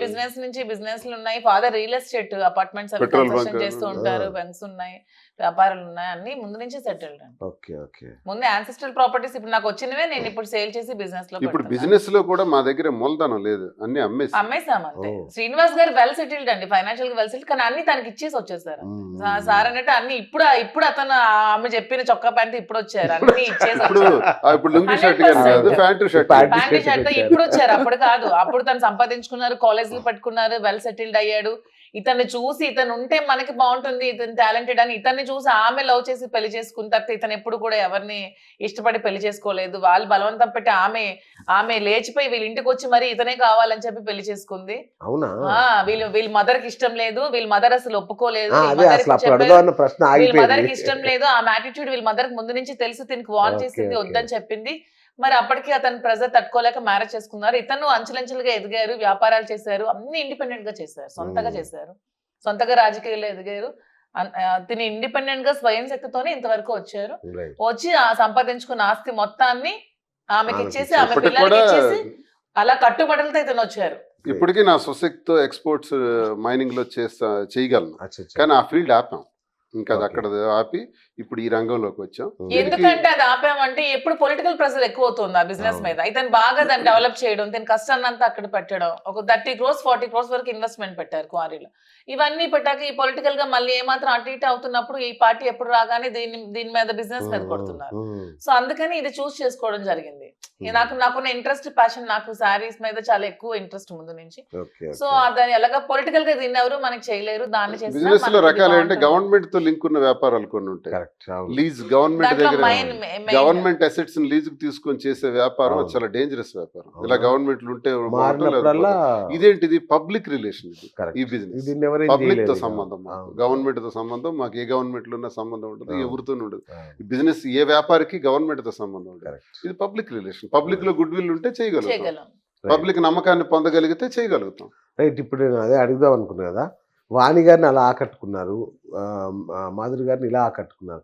అసలు మీరేం చేస్తున్నారు? అసలు ఈ వశీకరణం మీకెలా వచ్చింది? అసలు శ్రీనివాస్ గారిని ఆకట్టుకోలేని మనిషి అంటే ఎవరు ఉండరండి. అవునా? మా టెక్కల ప్రజలు కూడా అది అతను ఏంటి ఆ సీక్రెట్ ఏంటో తెలుసుకున్నా. అతని మంచితనమే అది. అతని మంచితనం, అతని హానెస్టీ, అతని సిన్సియారిటీ, అతని ముక్కుసూటితనం, ఇవే అతనిలో ఉన్న ప్లస్ క్వాలిటీస్. అతను ఎవరైనా ఇష్టపడతారు. నేను ఇంతవరకు రూపాయి లంచం తీసుకోలేదు, Wow. అవినీతి చేయలేదు, అక్రమాలు చేయలేదు, భూదందాలు చేయలేదు, భూ కబ్జాలు చేయలేదు. ఉమ్, చేస్తే గుడ్ ఛాన్స్ ఇప్పుడున్న కూటమి ప్రభుత్వానికి. ఉమ్.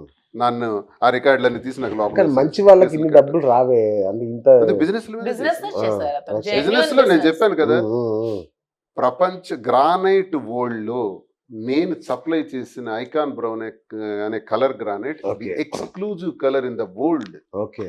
ఏ గ్రానైట్ వ్యాపారికి అడిగితే ఇది చెప్తారు. ఉమ్, ఐకాన్ బ్రౌన్ వానర్ గా ఓకే. పీక్స్ చేశాను బిజినెస్. ఉమ్, అలాగే ఏంటి blue పొలిటికల్ లో granites చాలా కూడా. కష్టాలు కూడా పడ్డారండి. వ్యాపారాలు కోల్పోయారు, వ్యాపారాలు Ups and దెబ్బతీశారు, downs. అప్స్ అండ్ డౌన్స్ సంపాదించిందంతా తగలబెట్టేశారు. కోల్పోయారు, కిందకు 5 elections అండి. వచ్చారు. 5 ఎలక్షన్స్ 5 సార్లు పోటీ చేశాను, 3000తోనే పోయాను. ఎంపీగా 3000 ఒక్కందా. బాబా 2014లో 3400, 2009లో 3700. ఇదే నా డిఫరెన్స్. బా అచ్చెన్నాయుడికి అరన్నాయుడికి మధ్య పోటీ చేసిన నేను, మాకు వాళ్ళకి మార్జిన్ ఎప్పుడు 3000. ఆ, ఈ 3000తో పోతే ఎన్ని కోట్లు నాకు ఖర్చు ఏంటది, ఎంత సమస్య, ఎంత శారీరక శ్రమ, ఎంత మానసిక ఒత్తిడి, ఇవన్నీ భరిస్తూ ఇన్ని ఎన్నికలు పోతే ఇంకా బ్రతకడం మానవుడికి జరుగుతుందా? చచ్చి నా ప్లేస్ లో అచ్చెన్నాయుడు నాలా ఓడిపోయింటాడు, ఎప్పుడు ఊరేసుకున్నది.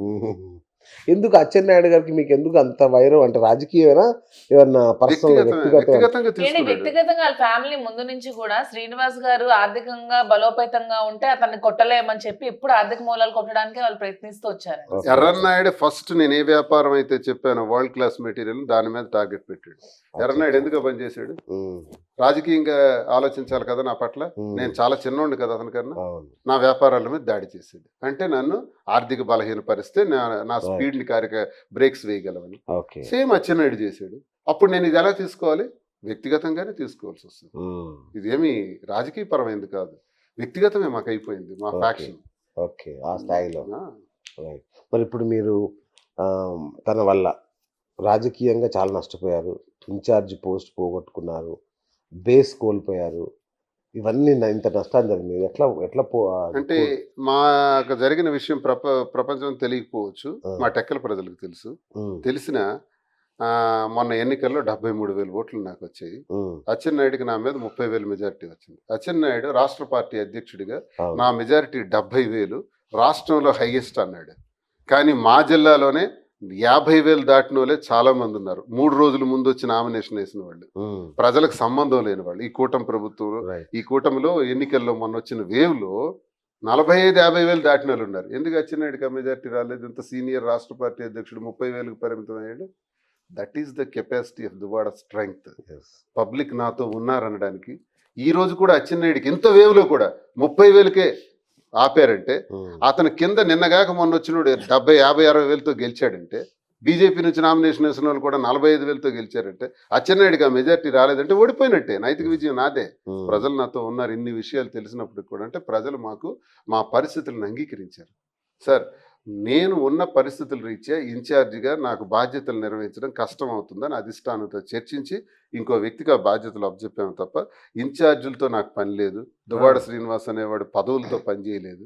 పదవులతో పనిచేస్తే 18 సంవత్సరాలు అపోజిషన్ చేయడు.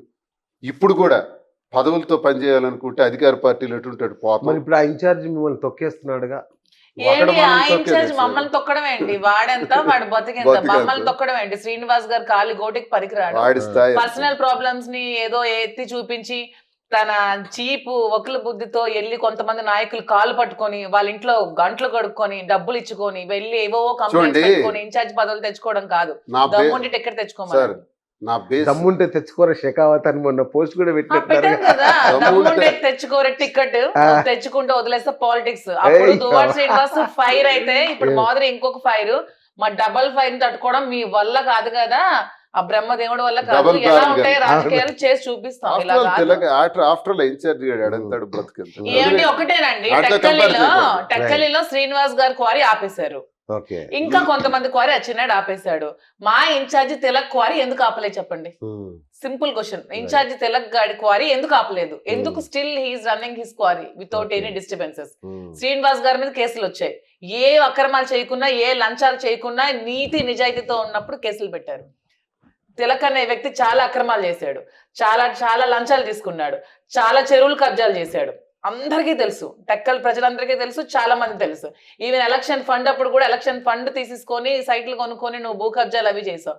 అయినా నీ మీద ఎందుకు కూడా ఒక కేసు కూడా ఇప్పుడు కూటమి ప్రభుత్వం పెట్టట్లేదు? ఎందుకు సార్ సామాన్య కార్యకర్తకి హింసిస్తున్న అచ్చెన్నాయుడు జైలుకి పంపించి చేస్తున్న అచ్చెన్నాయుడు తిలక్ కారు చిన్న యాక్సిడెంట్ జరిగితే ఫోన్ చేసి డాక్టర్ని అరేంజ్ చేసి పరామర్శించాడు. What is going on? అచ్చెన్నాయుడికి అతనికి సంబంధం ఏంటి? ఆయన ఫోన్ చేయడం ఏంటి? వైసీపీలో సామాన్య కార్యకర్తకి అచ్చెన్నాయుడు నరకం చూపించడం ఏంటి? నా వరకు దిస్ ఇస్ ద పాలిటిక్స్. సామాన్య కార్యకర్తలు ఏడుస్తున్నారు. This game is going on in Tekkali. వాడు ఒక 10 మంది క్యాడర్ బేస్డ్గా వెళ్తాడు, నేను మాస్ బేస్డ్. నా పాలిటిక్స్ మాస్ తో ప్రారంభమయ్యాయి. నేను ఎప్పుడు లీడర్ బేస్డ్గా వెళ్ళను, అలాగే క్యాడర్ బేస్డ్గా కూడా తక్కువగా ఉంటాను. నా బేస్ అంతా మాసే. నేను పాదయాత్ర చేశాను. నేను 2008లో నాకు ఎవడు లేడే. పాదయాత్ర చేసి 15,000 మందిలో బ్రహ్మాండంగా మీటింగ్ పెట్టాను. ఉద్యమం చేశాను 5-6 ఏళ్ల పాటు. Thermal east Coast thermal plant ని తరిమి కొట్టి కేంద్రమే స్పందించేటట్టు చేశాం. 36 గ్రామాలతో 1600 మంది ముద్దాయిలు, 62 రోజులు జైల్లో ఉన్నాను. అప్పుడు నాకు ఏ పార్టీలో ఉన్నాను నేను? నాకు అప్పుడు లీడర్ ఎవడు? నాకు అప్పుడున్న క్యాడర్ ఎవరు? ఓన్లీ మాసెస్ నుంచి వచ్చాం కాబట్టి మాస్తోనే వెళ్తాను. జనమే నా క్యాడర్, జనంతోనే వెళ్తాను. ఈ ఇన్ఛార్జీలు, తొక్కతోలు, ఈ పదవులు వీటితో నాకు పని లేదు. ఆ పదవులతో నేను ఎప్పుడు ఉండలేదు, పదవులతో నేను ఎప్పుడు పని చేయలేదు. చేస్తే 18 సంవత్సరాలు అపోజిషన్ చేయలేను. ఇప్పుడు మీదే హవా టెక్కల్లో? మా శ్రీనివాస్ గారిదే హవా. మొత్తం మీ పేరు వినబడుతుంది టెక్కల్లో. మా పేరు అంటే శ్రీనివాస్ గారికి దగ్గరకు వచ్చిన ప్రతి కార్యకర్తని నేను ఒక నా ఫ్యామిలీ మెంబర్ లా చూసుకుంటా. ఎవరైనా సరే మా ఇంటికి వచ్చిన ప్రతి ఒక్కరిని కూడా I felt like they are my family members. ఎందుకంటే వాళ్ళు ఏ కష్టంలో ఉన్నా, అవసరంలో ఉన్న వస్తారు కాబట్టి. శ్రీనివాస్ గారు కొంచెం బిజీగా ఉన్న టైం లేకపోయినా నేను కొంచెం కేర్ తీసుకొని వాళ్ళందరినీ చూసుకుంటూ ఉంటాను. శ్రీనివాస్ గారు సపోర్ట్ గా ఉంటాను. సో శ్రీనివాస్ గారు అంటే మ్యాన్ ఆఫ్ ద నా హవా ఉంటే అది మాధురికి బలం, మాధురి హవా ఉంటే నాకు మా బలం. ఇద్దరు గోల్ ఒకటే, శ్రీనివాస్ గారిని మేము చూడాలని. సో అక్కడ ఎవరు హవా శ్రీనివాస్ గారిని మినిస్టర్ చేయాలని మీరు చెప్పారు గతంలో. శ్రీనివాస్ గారిని ఎమ్మెల్యేగా గెలిపించుకోవాలని మా ప్రజలు కోరుకోడానండి. పాపం ప్రజలు కూడా చాలా మంది ఓట్లు వేస్తున్నారు శ్రీనివాస్ గారిని గెలిపించుకోవాలని. ఏదో లాస్ట్ లో చిన్న చిన్న ఇవి జరిగి కొన్ని జరిగి ఇలా తక్కువ ఓట్లతో ఓడిపోతున్నారు.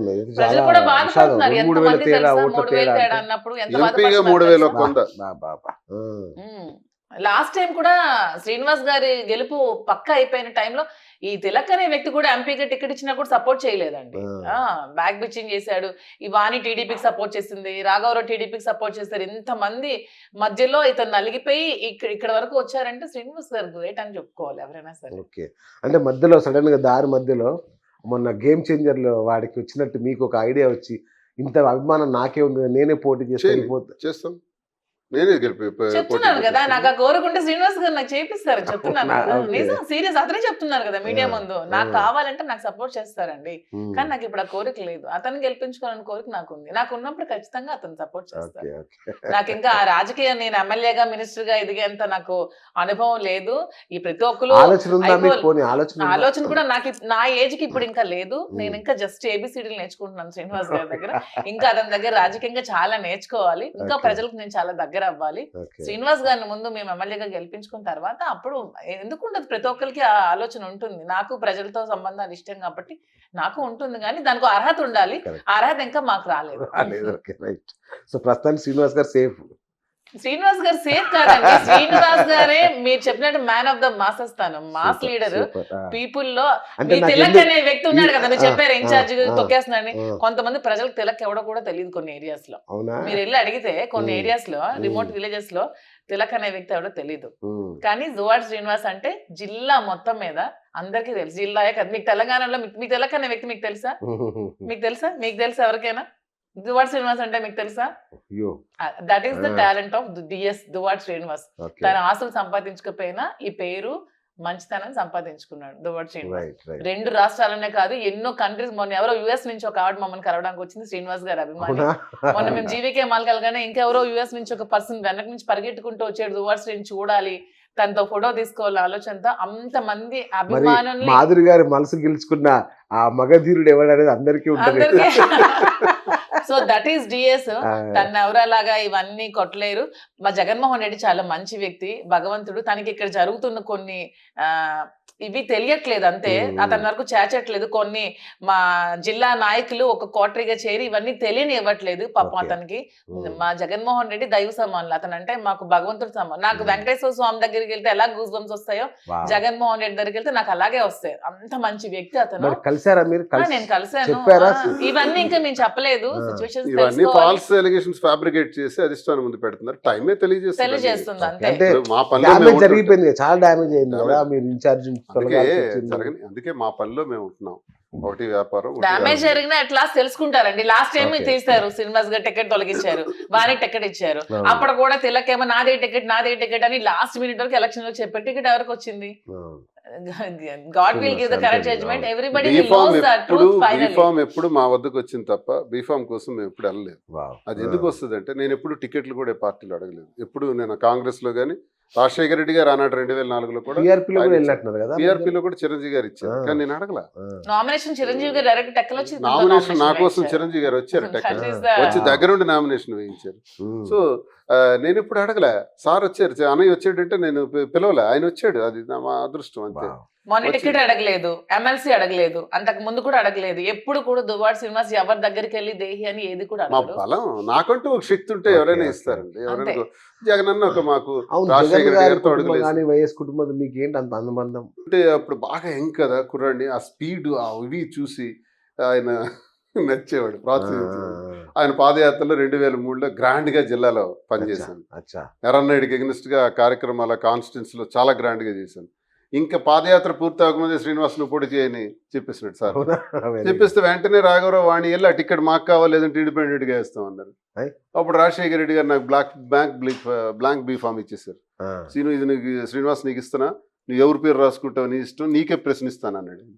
అంటే అప్పుడు ఎందుకంటే ఈ వాణి పేరు రాసేస్తాను. 2004, 2024 20 Okay. సంవత్సరాల నుంచి మా అంతర్గతంగా జరుగుతున్న బా. ఆధిపత్య పోరులో ఇది ఒక భాగం. 2004లో ఇంట్లోనే పెద్ద జరిగింది అనడానికి కుంపటి ఉదాహరణ. అయితే. Okay, so okay. ఇవన్నీ అప్ అండ్ డౌన్స్ పడ్డాం. రాజశేఖర రెడ్డి గారి ద్వారా నేను జిల్లాకు పరిచయం అయ్యాను. శ్రీనివాస్ అని నాకు ఓకే. ఓ గౌరవంగా ఆ జిల్లాలో, అందుకే నాకు ఆయన దైవ సమానుడు. Wow. ఆయనకి నాకు ఈ ఒక ఎమ్మెల్సీ ఎన్నికల్లో ధర్మాన్ ప్రసాద్కి నాకు పెద్ద గొడవలు వచ్చినాయి. నేను ఒక వ్యక్తికి సపోర్ట్ చేశాను, ఆయన ఒక వ్యక్తి. ఆ సందర్భంలో శ్రీని కావాలా నేను కావాలా తేల్చుకోండి అని ఆయన సవాల్ పెట్టడం వల్ల నాకు వదులుకోవాల్సి వచ్చింది. ఆ రాజశేఖర రెడ్డి గారికి ఇష్టం లేదు నన్ను వదలటం. ఆయన సస్పెండ్ అయ్యాను. Suspend Okay. అయిన తర్వాత చిరంజీవి గారు నన్ను కబురు పెట్టారు. ఓకే. చిరంజీవి గారు పిలుపు మేరకు వెళ్ళాను. ఆయన నాకు చాలా గౌరవించాడు. ఆయన అంటే నాకు చాలా రెస్పెక్ట్, అన్నయ్య అంటే చాలా గౌరవం. అలా అది అయిపోయింది. తర్వాత ఆయన పార్టీ కాంగ్రెస్లో కలిపేశారు. మళ్ళీ మాకు ఇబ్బంది వచ్చింది. ఈలోగా జగన్మోహన్ రెడ్డి గారు రావటం. జగన్మోహన్ రెడ్డి గారు వచ్చిన దగ్గర నుంచి ఏ జన్మలో కలిసి పుట్టామో ఏంటో నాకు తెలియదు, కానీ నాకు ఒక రక్త సంబంధంలా చూసేది. మీరు బినామీ అంట కదా జగన్ కి. బేనామీ. అబద్ధం సార్. మీరే- భక్తుడు అండి, అవన్నీ ఫేక్ గానీ హీజ్ సార్తో చాలా దీనిగా సార్ నాకు అలా చూశాడు. 2014లో టికెట్ ఇచ్చాడు, 19లో టికెట్ ఇచ్చారు, 24లో ఇచ్చారు, ఎమ్మెల్సీని చేశారు, గౌరవాన్ని పెంచారు. సో పెద్ద ఆయనతో కలిసిన వాళ్ళు ఎవరిని జగన్ గారు పెద్దగా ప్రోత్సహించలేదు కదా. మీ విషయంలో మాత్రం ఇంకా ఇది అంటే మీ మధ్య అనుబంధం ఇంకా పెరిగింది. జగన్ అది ఎక్కడుంది సార్, అది తప్పది. రాజశేఖర రెడ్డి గారితో ఉన్న ప్రతి ఒక్క వ్యక్తి కూడా ఇప్పుడు జగన్ అంతా ఉన్నారు. ఎవరో కొంతమంది స్వార్థపరులు పోతే పోవచ్చు. అయ్యో కాదండి, కేవీపీ లాంటి వాళ్ళు కేవీపీ పోతే రాజశేఖర రెడ్డి గారితో ఉన్నోళ్ళు ఒక కేవీపీ ఉన్నాడు సార్. ధర్మాన ప్రసాద్ ఎవరు రాజశేఖర రెడ్డితో ఉన్నారు. బొత్స సత్యబాబు ఎవరు రాజశేఖర రెడ్డి గారితో ఉన్నోళ్ళు సీనియర్ లీడర్స్. పెద్దిరెడ్డి రామచంద్రారెడ్డి గారు ఇవన్నీ అందరూ రాజశేఖర రెడ్డి గారితో వచ్చిన వాళ్ళందరూ ఇక్కడ జగనన్న ఆశీస్సులతో జగనన్న సహకారంతో బాగా ఉన్న వాళ్ళందరినీ కూడా బాగా చూసుకున్నారు. ఆయన ఎవరికి అలా చూడలేదమ్మో, అది తప్పదు, రాంగ్ అలిగేషన్ సార్. తండ్రి అడుగుజాడల్లో ఆయన నడిచాడు. రాజన్న పరిపాలన రాజన్న ఒక అడుగు వేస్తే ఈయన 2 అడుగులు వేసి పరిపాలించాడు. అలాంటి పరిపాలన దక్షత కలిగిన వాడు మళ్ళీ భారతదేశంలో కనపడ్డు. Jaganmohan Reddy good administrator. Sir డబ్బులు మీ దగ్గర ఎన్ని ఉంటాయి సార్? మీకు విషయం తెలిసిన, ఇది అపోహ క్రియేట్ చేశారు, సృష్టించారు. ఆయనకి నాకు రాజకీయ సంబంధమే తప్ప ఆర్థిక పరమైనటువంటిది ₹1 కూడా సంబంధం లేదు. కాకపోతే ప్రతి ఎన్నికల్లో కూడా ఆయనే నాకు ప్రోత్సహించి ఆర్థిక సహకారం కూడా చేస్తూ నన్ను ఈ స్థాయికి తీసుకొచ్చారు తప్ప ఈ రోజు నేను ఎమ్మెల్సీ అవ్వడానికి కూడా ఒక టీ ఖర్చు కూడా నాకు కాల. ఎంపీగా కూడా మొత్తం ఆయనే ఖర్చులు పెట్టారు. అంటే ఆయనకు నమ్ముకున్న వ్యక్తులు మేము, ఆయన కుటుంబాన్ని నమ్ముకున్న వ్యక్తులు. కానీ ఆయనకు బినామీగా ఉండడం అదంతా రాంగ్ స్టేట్మెంట్ అండి. తీవ్రంగా నేను ఖండిస్తున్నాను. ఆయన నేను ఒక ఆరాధ్య దైవంగా భావిస్తాను. మంచివాడు, మనసున్న మంచి మనిషి. ఆయనకు మేము ప్రొటెక్టివ్గా ఉంటాం. రైట్. కానీ ఇప్పుడు చూస్తే రాజకీయంగా మీకు చాలా అక్కడ సఫకేషన్ ఉంది. ఇప్పుడు భయంకరమైన సఫకేషన్. మాకేం లేదండి, మీకు అన్ని కనిపిస్తుంది. మా కార్యకర్తలు ప్రజలందరూ కూడా ఏడుస్తున్నారు. ఏంటి ఇన్ఛార్జ్ మాకు ఎందుకు గోల, మీరు వెళ్ళి చెప్పండి అధిష్టానానికి, లేదా మమ్మల్ని తీసుకెళ్ళండి. నన్ను ఎవడైతే అడ్డుకోవాలనుకున్నాడో నలిపి వదిలేస్తాను. మీరు ఆయన తట్టుకోలేకనే తల వెంట్రుకతో సంబంధం. సరే, ఆర్థిక పరిపుష్టి కావడానికి నేను వచ్చాను సార్. ఓకే, ఆర్థిక పరిపుష్టి ఇప్పుడు మాకున్న మూలాలు ఏమున్నాయో ఆ మూలాలను అనవసరంగా ఖర్చు పెట్టేయటం కన్నా వ్యాపారంలో పెట్టి ఆ వ్యాపారం ద్వారా కూడా లాభాపేక్షతో చేసే వ్యాపారం కాకుండా మనం జనకు తెలిసిన వాళ్ళం గారు సరసమైన ధరకే నాణ్యతపరమైనవి అందించి అక్కడ గుడ్ విల్ సంపాదించి వ్యాపార రంగంలో ఈ డబ్బుల ద్వారా ఇప్పుడు లాభం లేకుండా ఎవరు చేయరు. ఒక 50,000 రూపాయలు చీర 3 లక్షలకు అమ్ముతున్నారంటే నేను అంతకమ్మును. 80,000 80,000 అమ్ము తప్పులేదు, 90,000 అమ్ము తప్పులేదు. ప్రాఫిట్ వేసుకో, మెయింటెనెన్స్ వేసుకో, ట్రాన్స్పోర్ట్ అన్ని వేసుకో. కానీ విపరీతమైన లాభార్జన చేసి మోసం చేయకూడదు అన్నది మా భావన. మొదటి రోజు నుంచి మేము ప్రజలకు తెలిసిన వాళ్ళం కాబట్టి న్యాయమైన వ్యాపారం చేయాలి, న్యాయంగా సంపాదించాలి, అది రాజకీయాలకు ఉపయోగపడాలి. కాబట్టి మేము ప్లాన్ చేసుకున్నాం. కానీ నేను హైదరాబాద్ వచ్చానంటే టెక్కలు ఇడిచిపెట్టేసినట్టు, టెక్కలి ఉంటే వ్యాపారాల మీద అది కాదు, రెండూ చేస్తాను.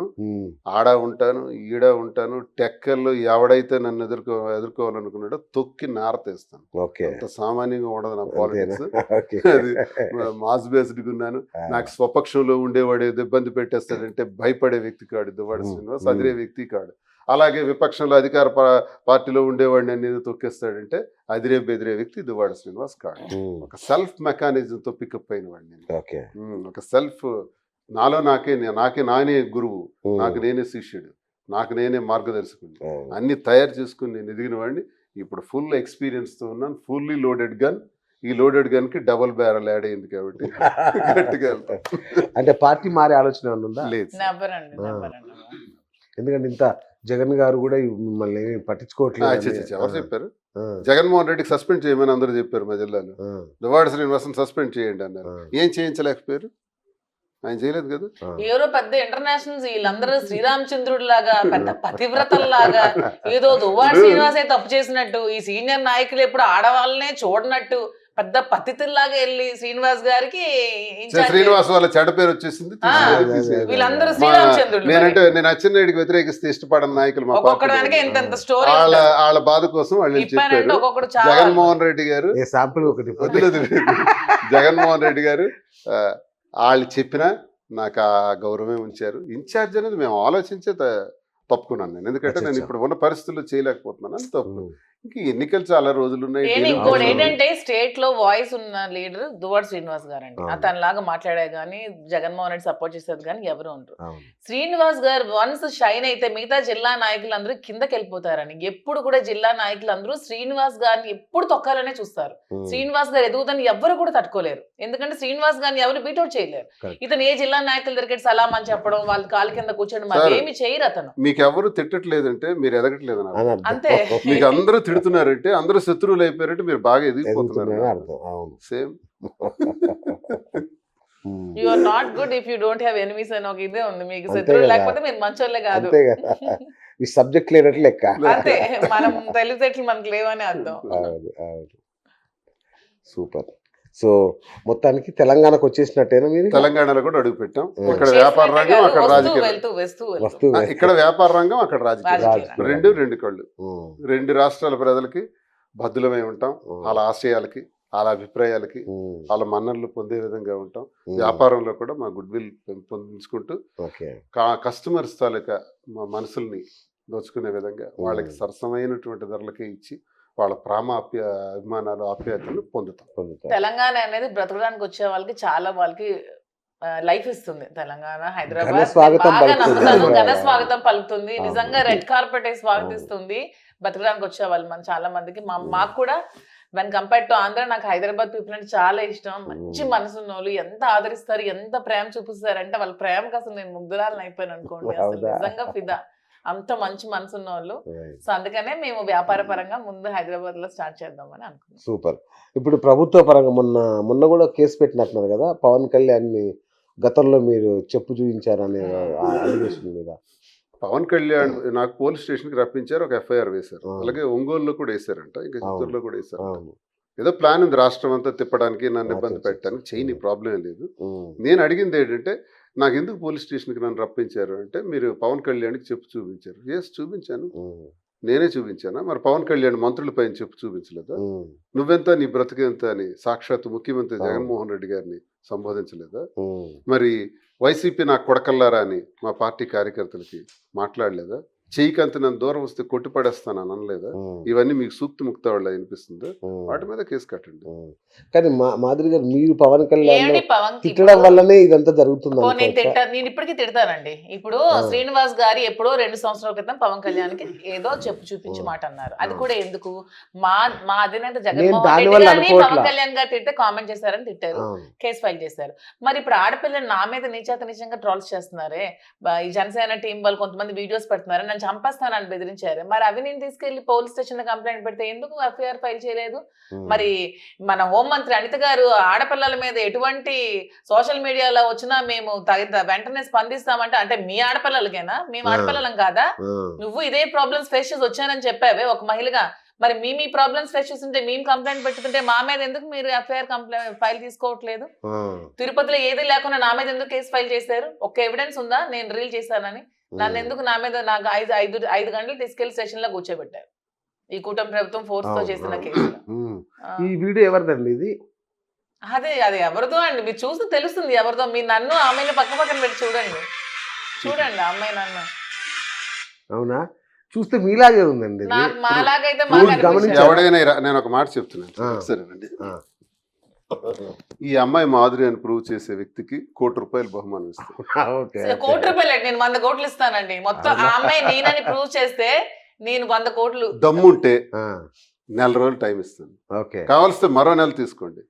మీ మీడియా ముందుకు వచ్చి ఈ అమ్మాయి మాధురి అని ప్రూవ్ చేస్తే, రిజంబ్లెన్స్ కనబడినంత మాత్రాన మాధురి అని ట్రోల్ చేసే నాకు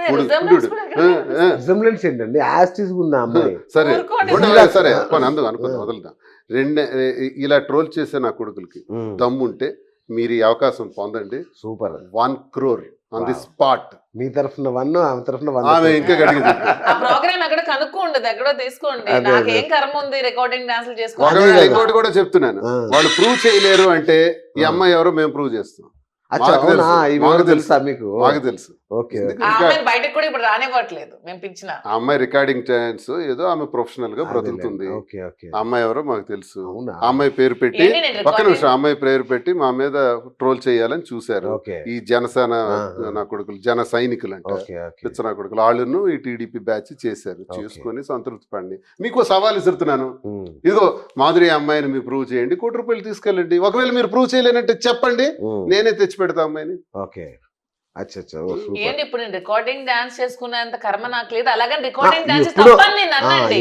అమ్మాయి చేసింది ఎప్పుడో కూడా, ఎప్పుడో నా పాతకాలం చూడండి, ఎప్పుడైనా మీరు వెళ్ళి ఎంక్వైరీ చేసుకోండి. కనీసం ఒక 20 ఏళ్ల క్రితం 20 ఏళ్ల అప్పుడే. క్రితం 20 ఏళ్ల క్రితం నాకు ఏజ్ ఎంత ఉంటదండి? నాకు 15 సంవత్సరాలు, నాకు 13 సంవత్సరాలు ఉంటాయి. నేనేదా నాకు ఇప్పుడు 34 సంవత్సరాలు అంటే 20 ఏళ్ల క్రితం నాకు ఎన్ని సంవత్సరాలు ఉంటాయి? కాదులేండి 15 ఏళ్ల క్రితం ఇప్పుడు అనుకోండి అట్లా. ఇప్పుడు రికార్డింగ్ డాన్స్ చేసే మనం వాళ్ళు prove తప్పు చేయమనండి. పట్టట్లేదు, అమ్మాయిని కూడా Correct, తప్పు పట్టలేదు. అమ్మాయి బ్రతుకుదారి కోసం మీ సినిమాలో చేస్తే హీరోయిన్ అంటారు, బట్టలు ఇప్పి చేస్తే ఇందులో చేస్తే రికార్డింగ్ డాన్స్లు అంటారు. దేనికి ఒక ఇది పెట్టుకుని తప్ప అని అనట్లేదు, కానీ నాకు ఆమె అంత తప్పు అవసరం లేదు. పట్టట్లా అనవసరంగా ఈ టీడీపీ వాళ్ళు ఏదో ఒకటి కామెంట్ చేయాలని, ఐటీడీపీ వాళ్ళు, ఈ పవన్ కళ్యాణ్ టీం వాళ్ళు ఇలాంటి వీడియోస్ పెట్టి అనవసరంగా portray మేము చేసి చేయాలనుకున్న అమ్మాయిని నీచంగా behave ఇప్పుడు మేము చేస్తున్నారు. బయట పెట్టాం అనుకోండి, అవును, అమ్మాయి ఎవరో మాకు తెలుసు, బయట పెట్టాం అనుకోండి, ఆ అమ్మాయి మీద లేనిపోయి ట్రోల్స్ ఇవన్నీ మళ్ళీ స్టార్ట్ అవుతాయి. ఎందుకు ఆ అమ్మాయి వేరే జీవితం హాయిగా ఉంది, బ్రతుకుతుంది, ఆ డాన్స్ చేసిన అమ్మాయి ఓకే. కొన్ని సందర్భాల్లో వేసింది. ఆ అమ్మాయిని Okay. తెచ్చి ఇప్పుడు మేము ఎందుకు బయట పెట్టాలి? కానీ తప్పదు అనుకుంటే, మీరు ₹1 ఓడిపోయాము అనుకుంటే నేను బయట పెడతా. Okay, super. అయితే ఇది తప్పదు ఆ అమ్మాయి. అయితే ఇంకొక ఆడియో ఉంది, వినండి. దివ్యల మాధురి అండ్ కలిసి ఉంటారు, వాళ్ళకు ఇబ్బంది బ్రహ్మాండంగా ఉన్నారు కదండి వాళ్ళు. ఏమండి ఒక ఇప్పుడు మనకి జ్యోతిష్యుడు బయటికి ఎలా కనపడినా మీ సరే గురించి. ఇంట్లో చిన్న చిన్న చికాకులు గొడవలు మొదలవుతున్నాయి, అవునా? ఇబ్బందులు పడుతున్నారు. ఓకే. అది తెలిసిన వాళ్ళకి తెలుస్తుంది, ఇంకా లేదు. బయటికి ఇప్పుడు మన ఇద్దరం కొట్టుకుని బయటకు వచ్చామరా అంటే మళ్ళీ ఇదో ఇబ్బంది, మళ్ళీ కెమెరాలన్నీ మమ్మల్ని మూసేస్తాయి. జాగ్రత్తగా అలా సర్దుకుంటూ ఉన్నారు వాళ్ళు. అవునా? అదండి, ఏం గొడవ స్టార్ట్ అయింది అంటే? మామూలుగా ఆస్తులని తగాదాలని ఏవో ఒకటి వస్తూ ఉంటాయి. ఇంకా చిన్న Okay. చితకాను మొదలవడమే ఇప్పుడు స్టార్టింగ్ మళ్ళీ మొదలు. ఇప్పుడు ఈ మహానుభావుడు ఎవరో ఫేస్ కోడ్ నేను అదే చూడండి. చూడండి. నేను మహానుభావుడు ఎవరో బ్రహ్మలో వచ్చి ప్రసాద్ చెప్పేస్తున్నాడు. శర్మ అని రాజమండ్రిలో పోనీ అవ్వచ్చు. famous, ఏదో బ్రహ్మదేవుడిలో వచ్చి చెప్తున్నాడు అన్ని చూసినట్టు. వీళ్ళింట్లో ఎన్ని గొడవలు ఉన్నాయి. అదే నేను అంటున్నా, ముందు వాడి పిల్లకి వాడికి ఏముందో వాడు చూసుకోమనండి. ముందు ఆడి భార్య, ఆడి కుటుంబం, ఆడి అక్క చెల్లెలు, అన్నదమ్ములు గొడవలు తీయమంటే తీసేస్తాను నేను. నాకు Right. పెద్ద పని అంటే కాదు. మీరు ఇంకొక 2 ఏళ్ల కంటే ఎక్కువ కలిసి ఉండరని, త్వరలోనే విడిపోతారని కూడా ఆయన చెప్పాడు. అతడు ఒకవేళ శాస్త్రం ప్రకారం చెప్తే ఆ శాస్త్రం ప్రకారం అది నెరవేరదని చెప్దాం. అవునా? మాట్లాడతారా? ఇప్పుడు అలా లైవ్ లో అబద్ధాలు- మీతో వాళ్ళ మాట్లాడించారా? తరం కాదు. నేను మాట్లాడించాను. వేణుస్వామి గారు కూడా మనం చెప్పారు జగన్మోహన్ రెడ్డి గెలుస్తాడని. పెద్ద వేణుస్వామి పెద్ద శాస్త్రం అని చెప్పి, మరి ఇది ఎక్కడ గెలిచాడు? వేణుస్వామి చెప్పినట్టు ఈ జగన్ శాస్త్రాలు మా జగన్ ఇవన్నీ- అన్న ఓడిపోలే. ఆ. ఎవడు నమ్ముతాడు? అంటే ఇప్పుడు ఆయన లైవ్ లో మీకు జాతకం చెప్పించమంటే చెప్పిస్తాను. మాకు మాకు అక్కర్లే. జాతకాల మీద నమ్మకం వాళ్ళ లేదు. జాతకాల మీద ఆధారపడి బ్రతకాల్సిన అవసరం లేదు. వాళ్ళ మా జాతకాలు జాతకం మాకు తెలుసు బాగా కదా. తెలుసా? నాకు ఓకే, తెలుసు. ఓకే. మాకు దశ దిశ అన్ని అంటే తెలుసు. మీ జాతకాలు నమ్ముతారా మీరు? నేను నమ్మను, కానీ ఇలాంటి నెగిటివ్ ఎవరైనా చెప్తే దాన్ని స్ట్రాంగ్ గా తీసుకుంటాను. అచ్చా, ఓకే. జాతకం నేనేమిటి అనుకుంటానంటే, ఆ. నాయనే కాదు ఎవరైనా సరే, రైట్. చక్రాలు వేద్దాం, జాతకాలు చూద్దాం, ఇది ఉమ్. చూద్దాం, అన్ని చూద్దాం, అన్ని వింటాను, ఆ. అన్ని వింటాను. సార్ మీరు ఇది అవరు సార్, మీరు ఇక్కడ ఫెయిల్ అవుతారు సార్ అంటే వాడు చేసిన కామెంట్ని నేను తీసుకుంటాను, ఓకే, వాడు చేసిన నెగిటివ్ పాయింట్ని తీసుకుంటాను. ఓకే. మీరు దేశానికి రాజు అయిపోతారు సార్ అంటే నేను నమ్మను. ఓకే. సార్ మీరు రాజు కాలేరు అంటేనే నమ్ముతాను. మీకు అది ఇంకా ఇంట్రెస్టింగ్ ఉంటుంది. దీన్ని ఎలాగైనా జాతకంలో ఆ వాళ్ళని కోణం ఓడించాలి. తీసుకుంటాను. నేను ఆ. ఎన్నో జాతకాలు విన్నాను, ఎంతో మంది పండితులతో కూర్చున్నాను, వాళ్ళు చెప్పిందంతా విన్నాను. అరగంటలో వాళ్ళు నా మీద నెగిటివ్ పాయింట్స్ ఏంటి చెప్పారు, ఆ నెగిటివ్ పాయింట్స్లో నేనేమైనా ప్రయత్నాలు చేస్తున్నానా, ఒకవేళ అందులో ఫెయిల్ అవుతానని వీళ్ళు అంటున్నారు కదా, అందులో ఎందుకు సక్సెస్ కాను అని ట్రై చేస్తాను తప్ప వాళ్ళు పాజిటివ్ పాయింట్స్ ఏవైతే చెప్తారో ఆ పాజిటివ్ పాయింట్స్ నేను నమ్మను. నేనే కాదు, ఎవరైనా జాతకం వినండి, ఆ జాతకంలో నెగిటివ్ పాయింట్స్ ఏమైనా ఉంటే దాని మీద ఫోకస్ పెట్టండి తప్ప పాజిటివ్ పాయింట్స్ నమ్ముకొని 1 year ఆఫ్టర్ 1 year అని రాజేంద్ర ప్రసాద్ అనుకుంటాడు కదా, ఆయన కింగ్ అనుకుంటాడు. దయచేసి అలా అవ్వకండి అని అంటున్నాను. ఎవరైనా ఇదంతా మీరు మోసం. నమ్ముతారా? నేను కూడా జాతకాలు. నమ్మనండి. ఆ. జాతకాలు నేను అసలు నమ్మను. ప్రసాద్ శర్మ గారు చాలా బలంగా చెప్తున్నారు. ఎవరైనా నమ్ము. మేము గొడవలు స్టార్ట్ అయినాయి ఆర్థిక మా పరమైన ఇద్దరు ఆర్థిక పరమైన గొడవలు ఎందుకు ఉంటాయండి? నాది అతను నాదంటూ అతను నాకేముంటే అతనిదే, అతనికి ఏదైనా ఉంటుంది నాదే. మా ఇద్దరి మధ్యలో గొడవలు ఎందుకు? ఇప్పుడు అతను ఏం సంపాదించినా నా కోసమే సంపాదిస్తాడు, పాయింటే నేనేం సంపాదించి అతని కోసమే సంపాదిస్తాను. మా ఇద్దరి మధ్య ఎందుకు గొడవలు వస్తాయి? ఫైనాన్షియల్ గా అసలు గొడవలే రావు. ఐ జస్ట్ లీస్ట్ నేను మనీ ఎప్పుడు పీస్ ఆఫ్ పేపర్ గానే చూస్తాను తప్పితే దాని వల్లే మనకి ఇలా ఉండాలి అలా ఉండాలి నేను నమ్మను. ఎందుకంటే డబ్బులు ఎవరైనా ఎప్పుడైనా సంపాదించుకోవచ్చు, ప్రతి ఒక్కరు సంపాదించుకుంటున్నారు డబ్బు అనేది. అదొక దాని వల్ల మనలో క్రెడిబిలిటీ ఉంటే డబ్బు డబ్బు వస్తుంది, మనలో లేనప్పుడు రాదు, అంటే ఉన్నా ఉండదు. నా దగ్గర ఇప్పుడు 1000 కోట్లు ఉన్నా దువార్ శ్రీనివాస్ నేను ఒక క్వశ్చన్ కూడా చేయను, నువ్వు ఎందుకు ఖర్చు పెట్టావు కూడా నేను అడగను. అతని దగ్గర ఏది ఉన్నా అది నాకే, నాకు కూడా ఎందుకు నువ్వు ఖర్చు పెట్టావని నాకు అడగరు. ఇంకెందుకు మా ఇద్దరి మధ్యన గొడవలు వస్తాయి? ఇప్పుడు ఒక ఇల్లు మీరు శ్రీనివాస్ గారితో రాయించుకున్నారు కదా మీ పేరు మీద, అది అప్పు కింద చెల్లించుకున్నారా? అప్పు కింద చెల్లించుకోవట్లేదండి నేను. అతను మీరు చెప్పిన షట్టర్ బ్యాంక్ వచ్చి మేము డబ్బులు పెట్టుకుని ఇల్లు కట్టుకున్నాం. ఆమె వచ్చి ఎవరో ఆక్యుపై చేసుకోవాలన్నప్పుడు నా పేరు మీద రాసుకున్నాం. ఇప్పుడు శ్రీనివాస్ గారి పేరు మీద ఉంటే అది కూడా మాకు పోతుంది అన్నప్పుడు రాయించుకున్నాం. అంతే తప్పితే ఇప్పుడు నా నేను కోసం ఆస్తి ఒక కావాలి 7 కోట్ల రూపాయలతో కట్టిన ఇంట్లో ఇప్పుడు వాణి ఉంటుంది. ఆ ఇంటికి తాళం వేశారు, పలాసలో ఉన్నాను. ఇప్పుడు ఈ ఇంటికి మరి తాళం మా వేస్తే ఇద్దరం కష్టపడి కట్టుకుని వెళ్ళేది మేము ఆమె నిర్మించుకున్నాం కూడా మేము ఖర్చు పెట్టింది కదా, ఉండడానికి. ఈ ఇంటికి తాళం వేస్తే మేమిద్దరం ఖర్చు ఎక్కడ పెట్టిందో పోవాలి? ఖర్చు పెట్టిందో పక్కన పెడితే మా ఇద్దరు ఉండడానికి మేము నిర్మించుకున్నామండి ఇల్లుని. మళ్ళీ మా ప్రజలు మా దగ్గర ఉండాలి, మా దగ్గరికి రావాలి, మాతో మేము అందుబాటులో ఉండాలని టక్కల్లో మేము నిర్మించుకునే ఇల్లు. మరి దీన్ని కూడా ఆక్యుపై చేసుకుంటే మేము ఎక్కడ ఉండాలి మా ఇద్దరం? అంటే మళ్ళీ అన్ని ఆస్తులు రాసిచ్చేసి ఇది రాసిచ్చేసి మాకు రోడ్డు మీదకి వెళ్ళిపోమంటారా? నాకు అసలు ఆమె ఇప్పుడు ఈ సోషల్ మీడియాలో చూసిన అది ఎవరితో కూడా నాకు తెలియదు. అంటే అది మా కోసం మాట్లాడితే ఏదో ఫేమ్ వచ్చేస్తుంది అని చెప్పి మాట్లాడుతుంది అంటే నేను కట్టుకున్న చీర విలువ కూడా చేయదు ఆమె. ఎందుకు అలాంటి మాట్లాడుతుందో, ఎవడో డబ్బులు ఇచ్చి మాట్లాడిపిస్తున్నాడో, మరి పవన్ కళ్యాణ్ ఏమిచ్చి మాట్లాడిస్తున్నాడో మరి నాకైతే తెలీదు. నా కోసం నీ కోసం నేను మాట్లాడుతున్నాను. నా కోసం ఒక ఆడదానిగా నా కోసం మాట్లాడాల్సిన అవసరం నువ్వేంటి? నువ్వు ఆడదానివేనా? ఇంకో ఆడపిల్ల కోసం నువ్వు మాట్లాడుతున్నావు కదా, నువ్వు ఆడపిల్లవేనా? నువ్వు ఆడపిల్ల అయితే నా కోసం నువ్వు మాట్లాడతావు. నీకేంటి అవసరం నాతో మాట్లాడాల్సిన, నా గురించి మాట్లాడాల్సిన అవసరం నీకేంటి? నీ బ్రతుకెంత నువ్వెంత? ఏదో చీప్ క్యారెక్టర్లు వేసుకునే అమ్మాయి ఒకటి విన్నాను.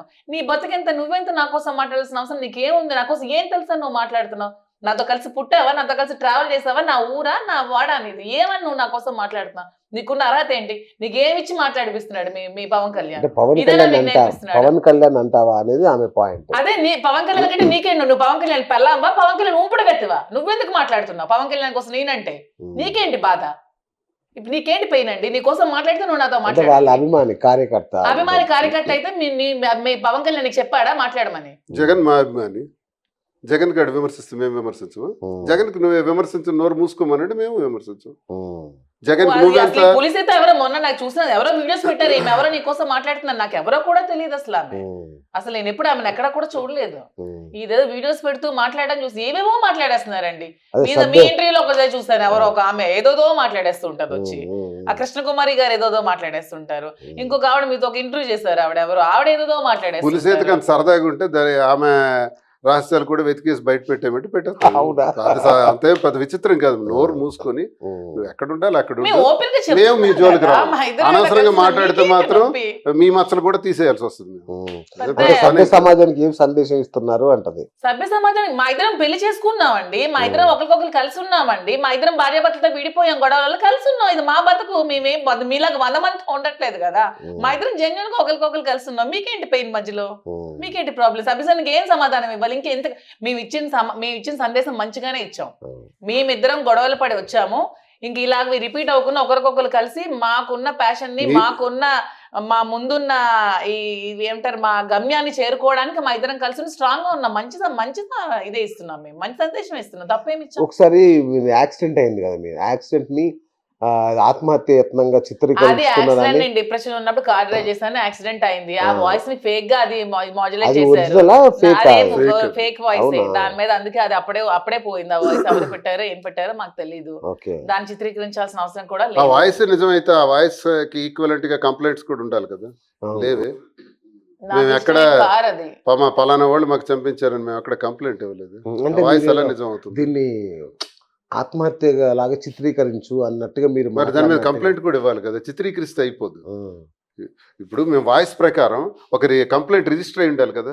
ఎక్కడ ఏం కాలేదు, ఎవరితో మేము అనలేదు.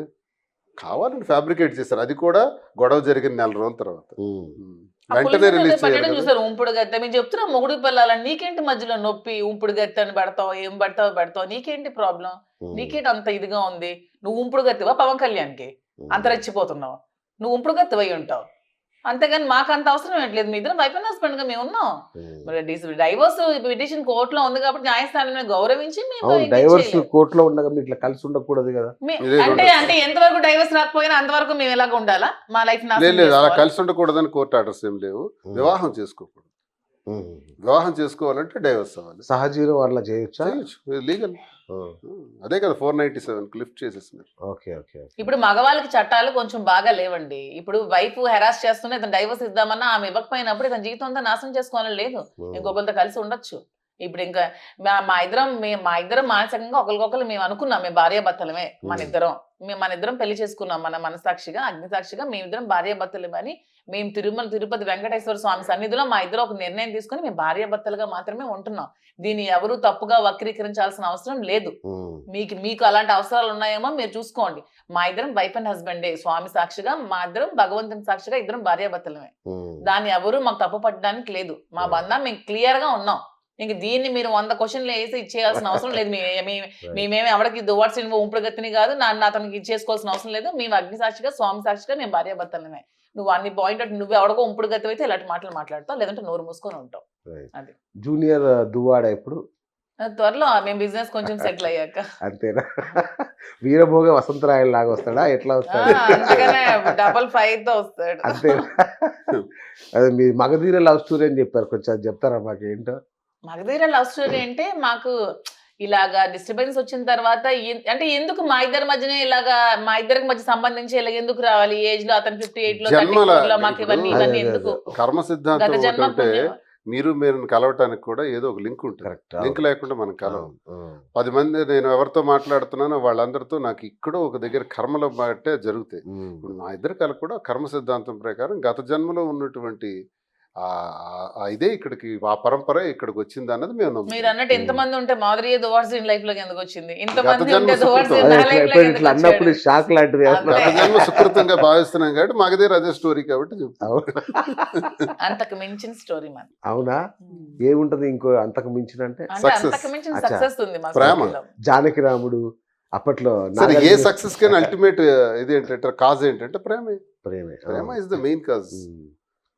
నిజంగా ప్రేమేనా అండి? అంటే కొంత ప్రేమలో కూడా అన్ని రకాల బ్యాలెన్స్ లేదు, ఉంటాయి. నేను నిజంగా మా స్పష్టంగా ఇద్దరిలో చెప్తున్నాను. ఉన్నది ప్యూర్ ఊహించలేదు, నాకు కూడా అర్థం కావట్లేదు. ఆ, నిజంగా ఇది ఏదో ఒక రకమైన senses from the last birth అన్నదే నాకు అనిపిస్తుంటాను. అవునా? నేను కర్మ సిద్ధాంతాన్ని నమ్ముతాను. ఓ, శ్రీకృష్ణ బోధనలో భాగవతంలో భగవద్గీతలో అవే కూడా ఆయన చెప్పింది అదే. ఓకే. గత జన్మలో నువ్వు చేసుకున్నది ఈ జన్మ తాలూకా కంటిన్యూషన్ ఉంటుంది. ఓకే. ఊరికే గత జన్మలో ABCD అని నేర్చాం అనుకోండి, ఈ జన్మలో EFGHIJKL అని నేర్చుకుంటాం. వావ్. సో 7 జన్మలు నడుస్తా ఈ ఉంటాయి. నుంచి మీరు నేర్చేసే దమ్ము మీకు ఎక్కడొస్తుందో తెలుసా? ABCD అన్నది గతంలోనే మీరు అనుభవం పొందారు ఓకే, కాబట్టి. ఓకే. కాబట్టి ప్రధాని మోదీ గారు అయ్యారంటే ఆయన ఈ జన్మ సుకృతం కాదు, గత జన్మ సుకృతం. దాని కంటిన్యూషన్ అతను ఇంత ఆ స్థాయికి వెళ్ళగలిగారు. ఇది ఎప్పటికైనా గత జన్మ సుఖం, మన కష్టాలు, మన బాధలు, మన అనుభవాలు, మన మేళ్ళు, మన హోదాలు అన్నీ గత జన్మ సుకృతాలే. ఇది కర్మ సిద్ధాంతం. అందులో భాగంగానే మాకు ఇలా అనుభవం కుదిరిందని మా మనసులో మేము అర్థం చేసుకునే విధానాన్ని బట్టి అర్థమవుతుంది. ఓకే. ఇంత క్లోజ్గా మూవ్ అవ్వగలుగుతున్నాం. రైట్. అంటే మనసు. బాగుంది. అంటే ఒకటి చాలా మందికి వచ్చే డౌట్ ఏంటంటే, సరే మీరు ప్రేమించుకున్నారు, ఇష్టపడ్డారు, పెళ్లి చేసుకోవడం అంతవరకు ఓకే, బాగానే ఉంది. బయట డాన్సులు చేసుకోవడాలు, ఇష్టం వచ్చినట్టు బిహేవ్ చేయడాన్ని కొంతమంది తప్పు అది పడుతున్నారు. మా ఇష్టం. కానీ నేను ఏం డాన్స్లే డాన్సులు చేయలేదు. చేసుకోవడాలి? ఏం డాన్సులు చేస్తాం? అంటే మీ ఇద్దరు కలిసి ఒక స్టూడియోలో నాకు భరతనాట్యం వచ్చని చెప్పి వాళ్ళు రిక్వెస్ట్ చేస్తే నేను ఒక మీరు చేయడం భరతనాట్యం ఓకే. స్టెప్ వేయడం శ్రీనివాస్ గారు ఇట్లా ఇలా అనుకుంటే వెనకాల డాన్స్ అంటే ఇష్టం. ఏమిటి సార్. ఎవరి లైఫ్ లో ఎవరి కోరికలు కాదండి, వాళ్ళకు ఉంటాయండి. ఇలా తాళం వేస్తే ఇది సంఘ విద్రోహమా? చిచ్చి సంఘ విద్రోహం ఎలా అవుతుంది? మరి ఎలా అండి ఆ కామెంట్స్ పెడతారు? ఇది నాకు డాన్స్ అంటే ఇష్టం, మీరే ఇప్పుడు రిక్వెస్ట్ చేశారు మేడం ఒక స్టెప్ అవును, అయినట్టు అవును. నేను వేశాను, దాన్ని 100 రకాలుగా ట్రాల్స్ చేసుకున్నారు. అది మీ కర్మరా, ఇది నా టాలెంట్, నా ఇష్టం, నేను వేసుకుంటాను, నీకు దమ్ముంటే వేయండి, లేకపోతే అది మా ఇష్టం. మూసుకొని మీకేంటారు ప్రాబ్లం? ఇష్టపడి చూడండి, లేకపోతే స్విచ్ ఆఫ్ చేయండి. మానేయండి. చూడకుండా ఎలా ఉంటారు? అదే అయితే ఇష్టపడి చూడండి, లేకపోతే యూట్యూబ్ లో మరో ఛానల్ కొంతమంది అంటాడు ఇదేంటి మాకు దరిద్రం, చూడడం మానేరా బాబు, నీకెవడు చూడమన్నాడు? ఇంట్లో ఉన్న మీకే దరిద్రాన్ని పెడతారు. చూసుకో. మీకేం పని లేదా? అవును. శ్రీనివాస్ ఇది పెట్టావు ఇంటర్వ్యూ, అవును, అవును. నీ ఛానల్ ఇప్పుడు ఉంటుంది, బీభత్సంగా ఉంటుంది. నీకు ఇష్టం ఉంటే నీకు ఇష్టం ఉంటే చూడమనండి, చూడు. మేము ఇంటర్వ్యూ లేదా మానేమనండి. మీకు ఎవరు చూడమన్నారు? అయ్యో బాబు మా ఇంటర్వ్యూ చూడండి అని మేము అడిగామా? అరే బాబు మా డాన్స్ చూసేవాళ్ళు చూడండి అని మాకున్నారు, అడిగామా? గౌరవించేవాళ్ళు మమ్మల్ని ఉన్నారు, అభిమానించే వాళ్ళు అభిమానించేవాళ్ళు మాకున్నారు. ఆ, మీ అదవాళ్ళ మాటలు పట్టించుకోవాల్సిన అవసరం మాకు లేదు. ట్రోలర్స్ గురించి మాట్లాడడం పని లేదు. ఉమ్. ఏమండి ఇది ఎవరి జీవితం వాళ్ళదండి. జీవితం అనేది ఒకేసారి ప్రతి ఒక్క మానవుడికి వస్తుంది, ఇంకొక జన్మ అంటూ ఉంటుందని నేనైతే నమ్మను. మన జీవితం అరే, ఎప్పుడు కర్మ సిద్ధాంతం, పునర్జన్మ సిద్ధాంతం అక్కడ చెప్తుంటే మీరు నమ్మనంటే అతని నమ్మకం అది, నా అసలు నమ్మకం ఇది. ఓకే. ఇంకొక జన్మ ఉండదేమో అని నేను అనుకుంటానండి. ఈ Right. జన్మ మనకు నచ్చినట్టు మనం బ్రతకాలి. ఈ క్షణమే మనది. నెక్స్ట్ సెకండ్ ఎవరు ఏమవుతామో కూడా తెలియదు. రేపు ఉండొచ్చు, మనం పోవచ్చు. ఏ రోజు లైఫ్ అంటే మనిషి 2 నమ్మకాలు ఉండాలి సార్. సైన్స్ వల్లే ఈ విశ్వం నడుస్తుంది అన్నది ఒక నమ్మకం అయితే, దైవత్వం వల్లే ఈ విశ్వం నడుస్తుంది అనేది మరో నమ్మకం. రైట్. 2 విశ్వాసాల మధ్య కూడా సమదృష్టి మనకు లేకపోతే బ్రతకలేము. కరెక్ట్. సైన్స్ ప్రకారం మనం వెళ్తున్నాం, కొన్ని దైవత్వం ప్రకారం వెళ్తున్నాం. కాబట్టి ఇక్కడ సైన్స్ ఏంటంటే చిక్కుముడి విప్పని ఎన్నో రహస్యాలు ఉన్నాయి ఈ సృష్టిలో. ఉన్నాయి.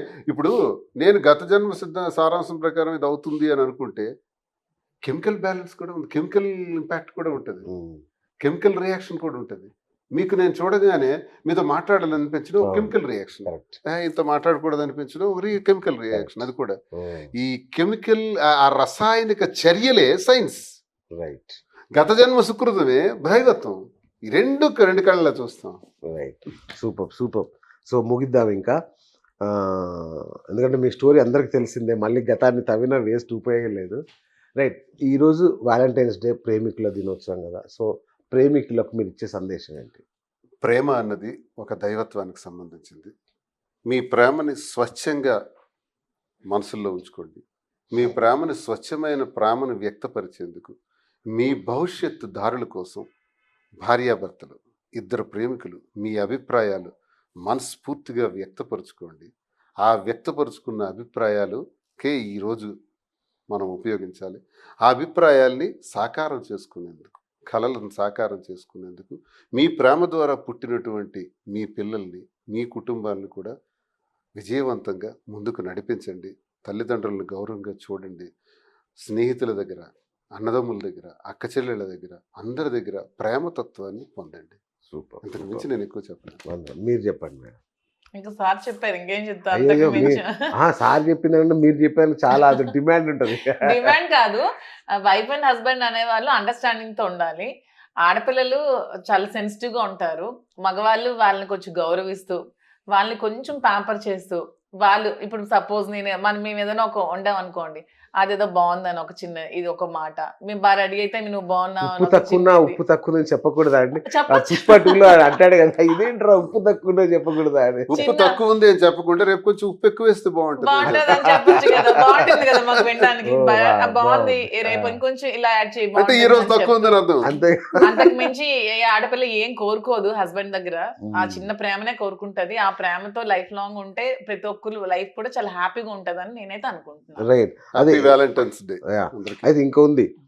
అంటే ఇలా మీ ప్రేమని యాక్సెప్ట్ చేయని వాళ్ళకి మీరు ఏం చెప్తారు? అంటే గంత వయసులో పెద్ద ఆయన్ని నువ్వు ఎలా చేసుకో, ఏదో స్వార్థం ఉండుంటది, మీరు ప్రేమికులు కాదు కాముకులు, ఇలా అనే వాళ్ళని ఇదే అతను కామికులు అనుకోవడానికి అతని ఏజ్ 58. పోనీ ఇది మీరు స్వార్థం అనుకోవడానికి అతను అన్ని వదిలి ఆస్తులన్నీ ఇచ్చేసి వచ్చారు. డబ్బులు కూడా మీరే డబ్బులు కూడా ఇప్పుడు నేనే పెట్టాను. సో మరి ఇప్పుడు నాది నిజమైన ప్రేమ అంటారా కాదంటారో మీరే డిసైడ్ చేయండి. సూపర్ అండి. బా, ఇది నిజంగా గొప్ప ఆన్సర్, ఇది వండర్ఫుల్ అండి. రైట్. నాకు లాస్ట్లో మీరు చెప్పాల్సింది, మీరిద్దరు ఒకరికొకరు ఈరోజు వ్యక్తపరచుకోండి మీ ప్రేమని. అప్పుడు ఎలా వ్యక్తపరచుకున్నారు, ఇప్పుడు ఎలా వ్యక్తపరుస్తారు? మధు, వాలంటైన్స్ డే సందర్భంగా I love you, wish all the best. Raja, ఇప్పుడు అతను వినిపించిన కొన్ని యదవల వాయిస్ క్లిప్పులు లాంటివి వింటూ జీవితంలో మనకి ఎన్ని కష్టాలు ఒడిదుడుకులు వచ్చినా సరే అవన్నీ అధిగమిస్తూ ఇలాంటివన్నీ పట్టించుకోకుండా లైఫ్ లాంగ్ మనం ఎలాగే ప్రేమతో కలిసి ఉండాలని నేనైతే కోరుకుంటున్నాను. I love you forever. ఓ సూపర్ సూపర్. మా ఛానల్ తరఫున, మా ప్రేక్షకుల తరఫున, నా తరఫున కూడా మీకు వ్యాలంటైన్ డే శుభాకాంక్షలు. అంటే విడిపోతారు, వీళ్ళు కలిసి ఉండరు అనే వాళ్ళ అభిప్రాయాలను కూడా పటాపంచలు చేస్తూ మీరు ఒక చక్కటి ఒక ఇద్దరు ముగ్గురు బుల్లి మాదిరి, అంటే ఒక మాదిరి ఒక శ్రీనివాస్ ఆల్రెడీ ఉన్నారు కదా, ఒకడు వాళ్ళకి ఒకటి కలపాలి ఇప్పుడు మనం. వండర్ఫుల్. వాళ్ళని సాధించి మీరు మంత్రి అవ్వాలి, వీళ్ళైతే మీరు కూడా ఎమ్మెల్యేనో మంత్రి అవ్వాలి. మంత్రి వైఫ్ అవ్వాలి. అచ్చా, మంత్రి. సూపర్. పొరపాటున కూడా ఏమీ మనసులోకి రావట్లేదు. అది ఉంటే కదా. Okay, wonderful wonderful. All the best sir. Thank you.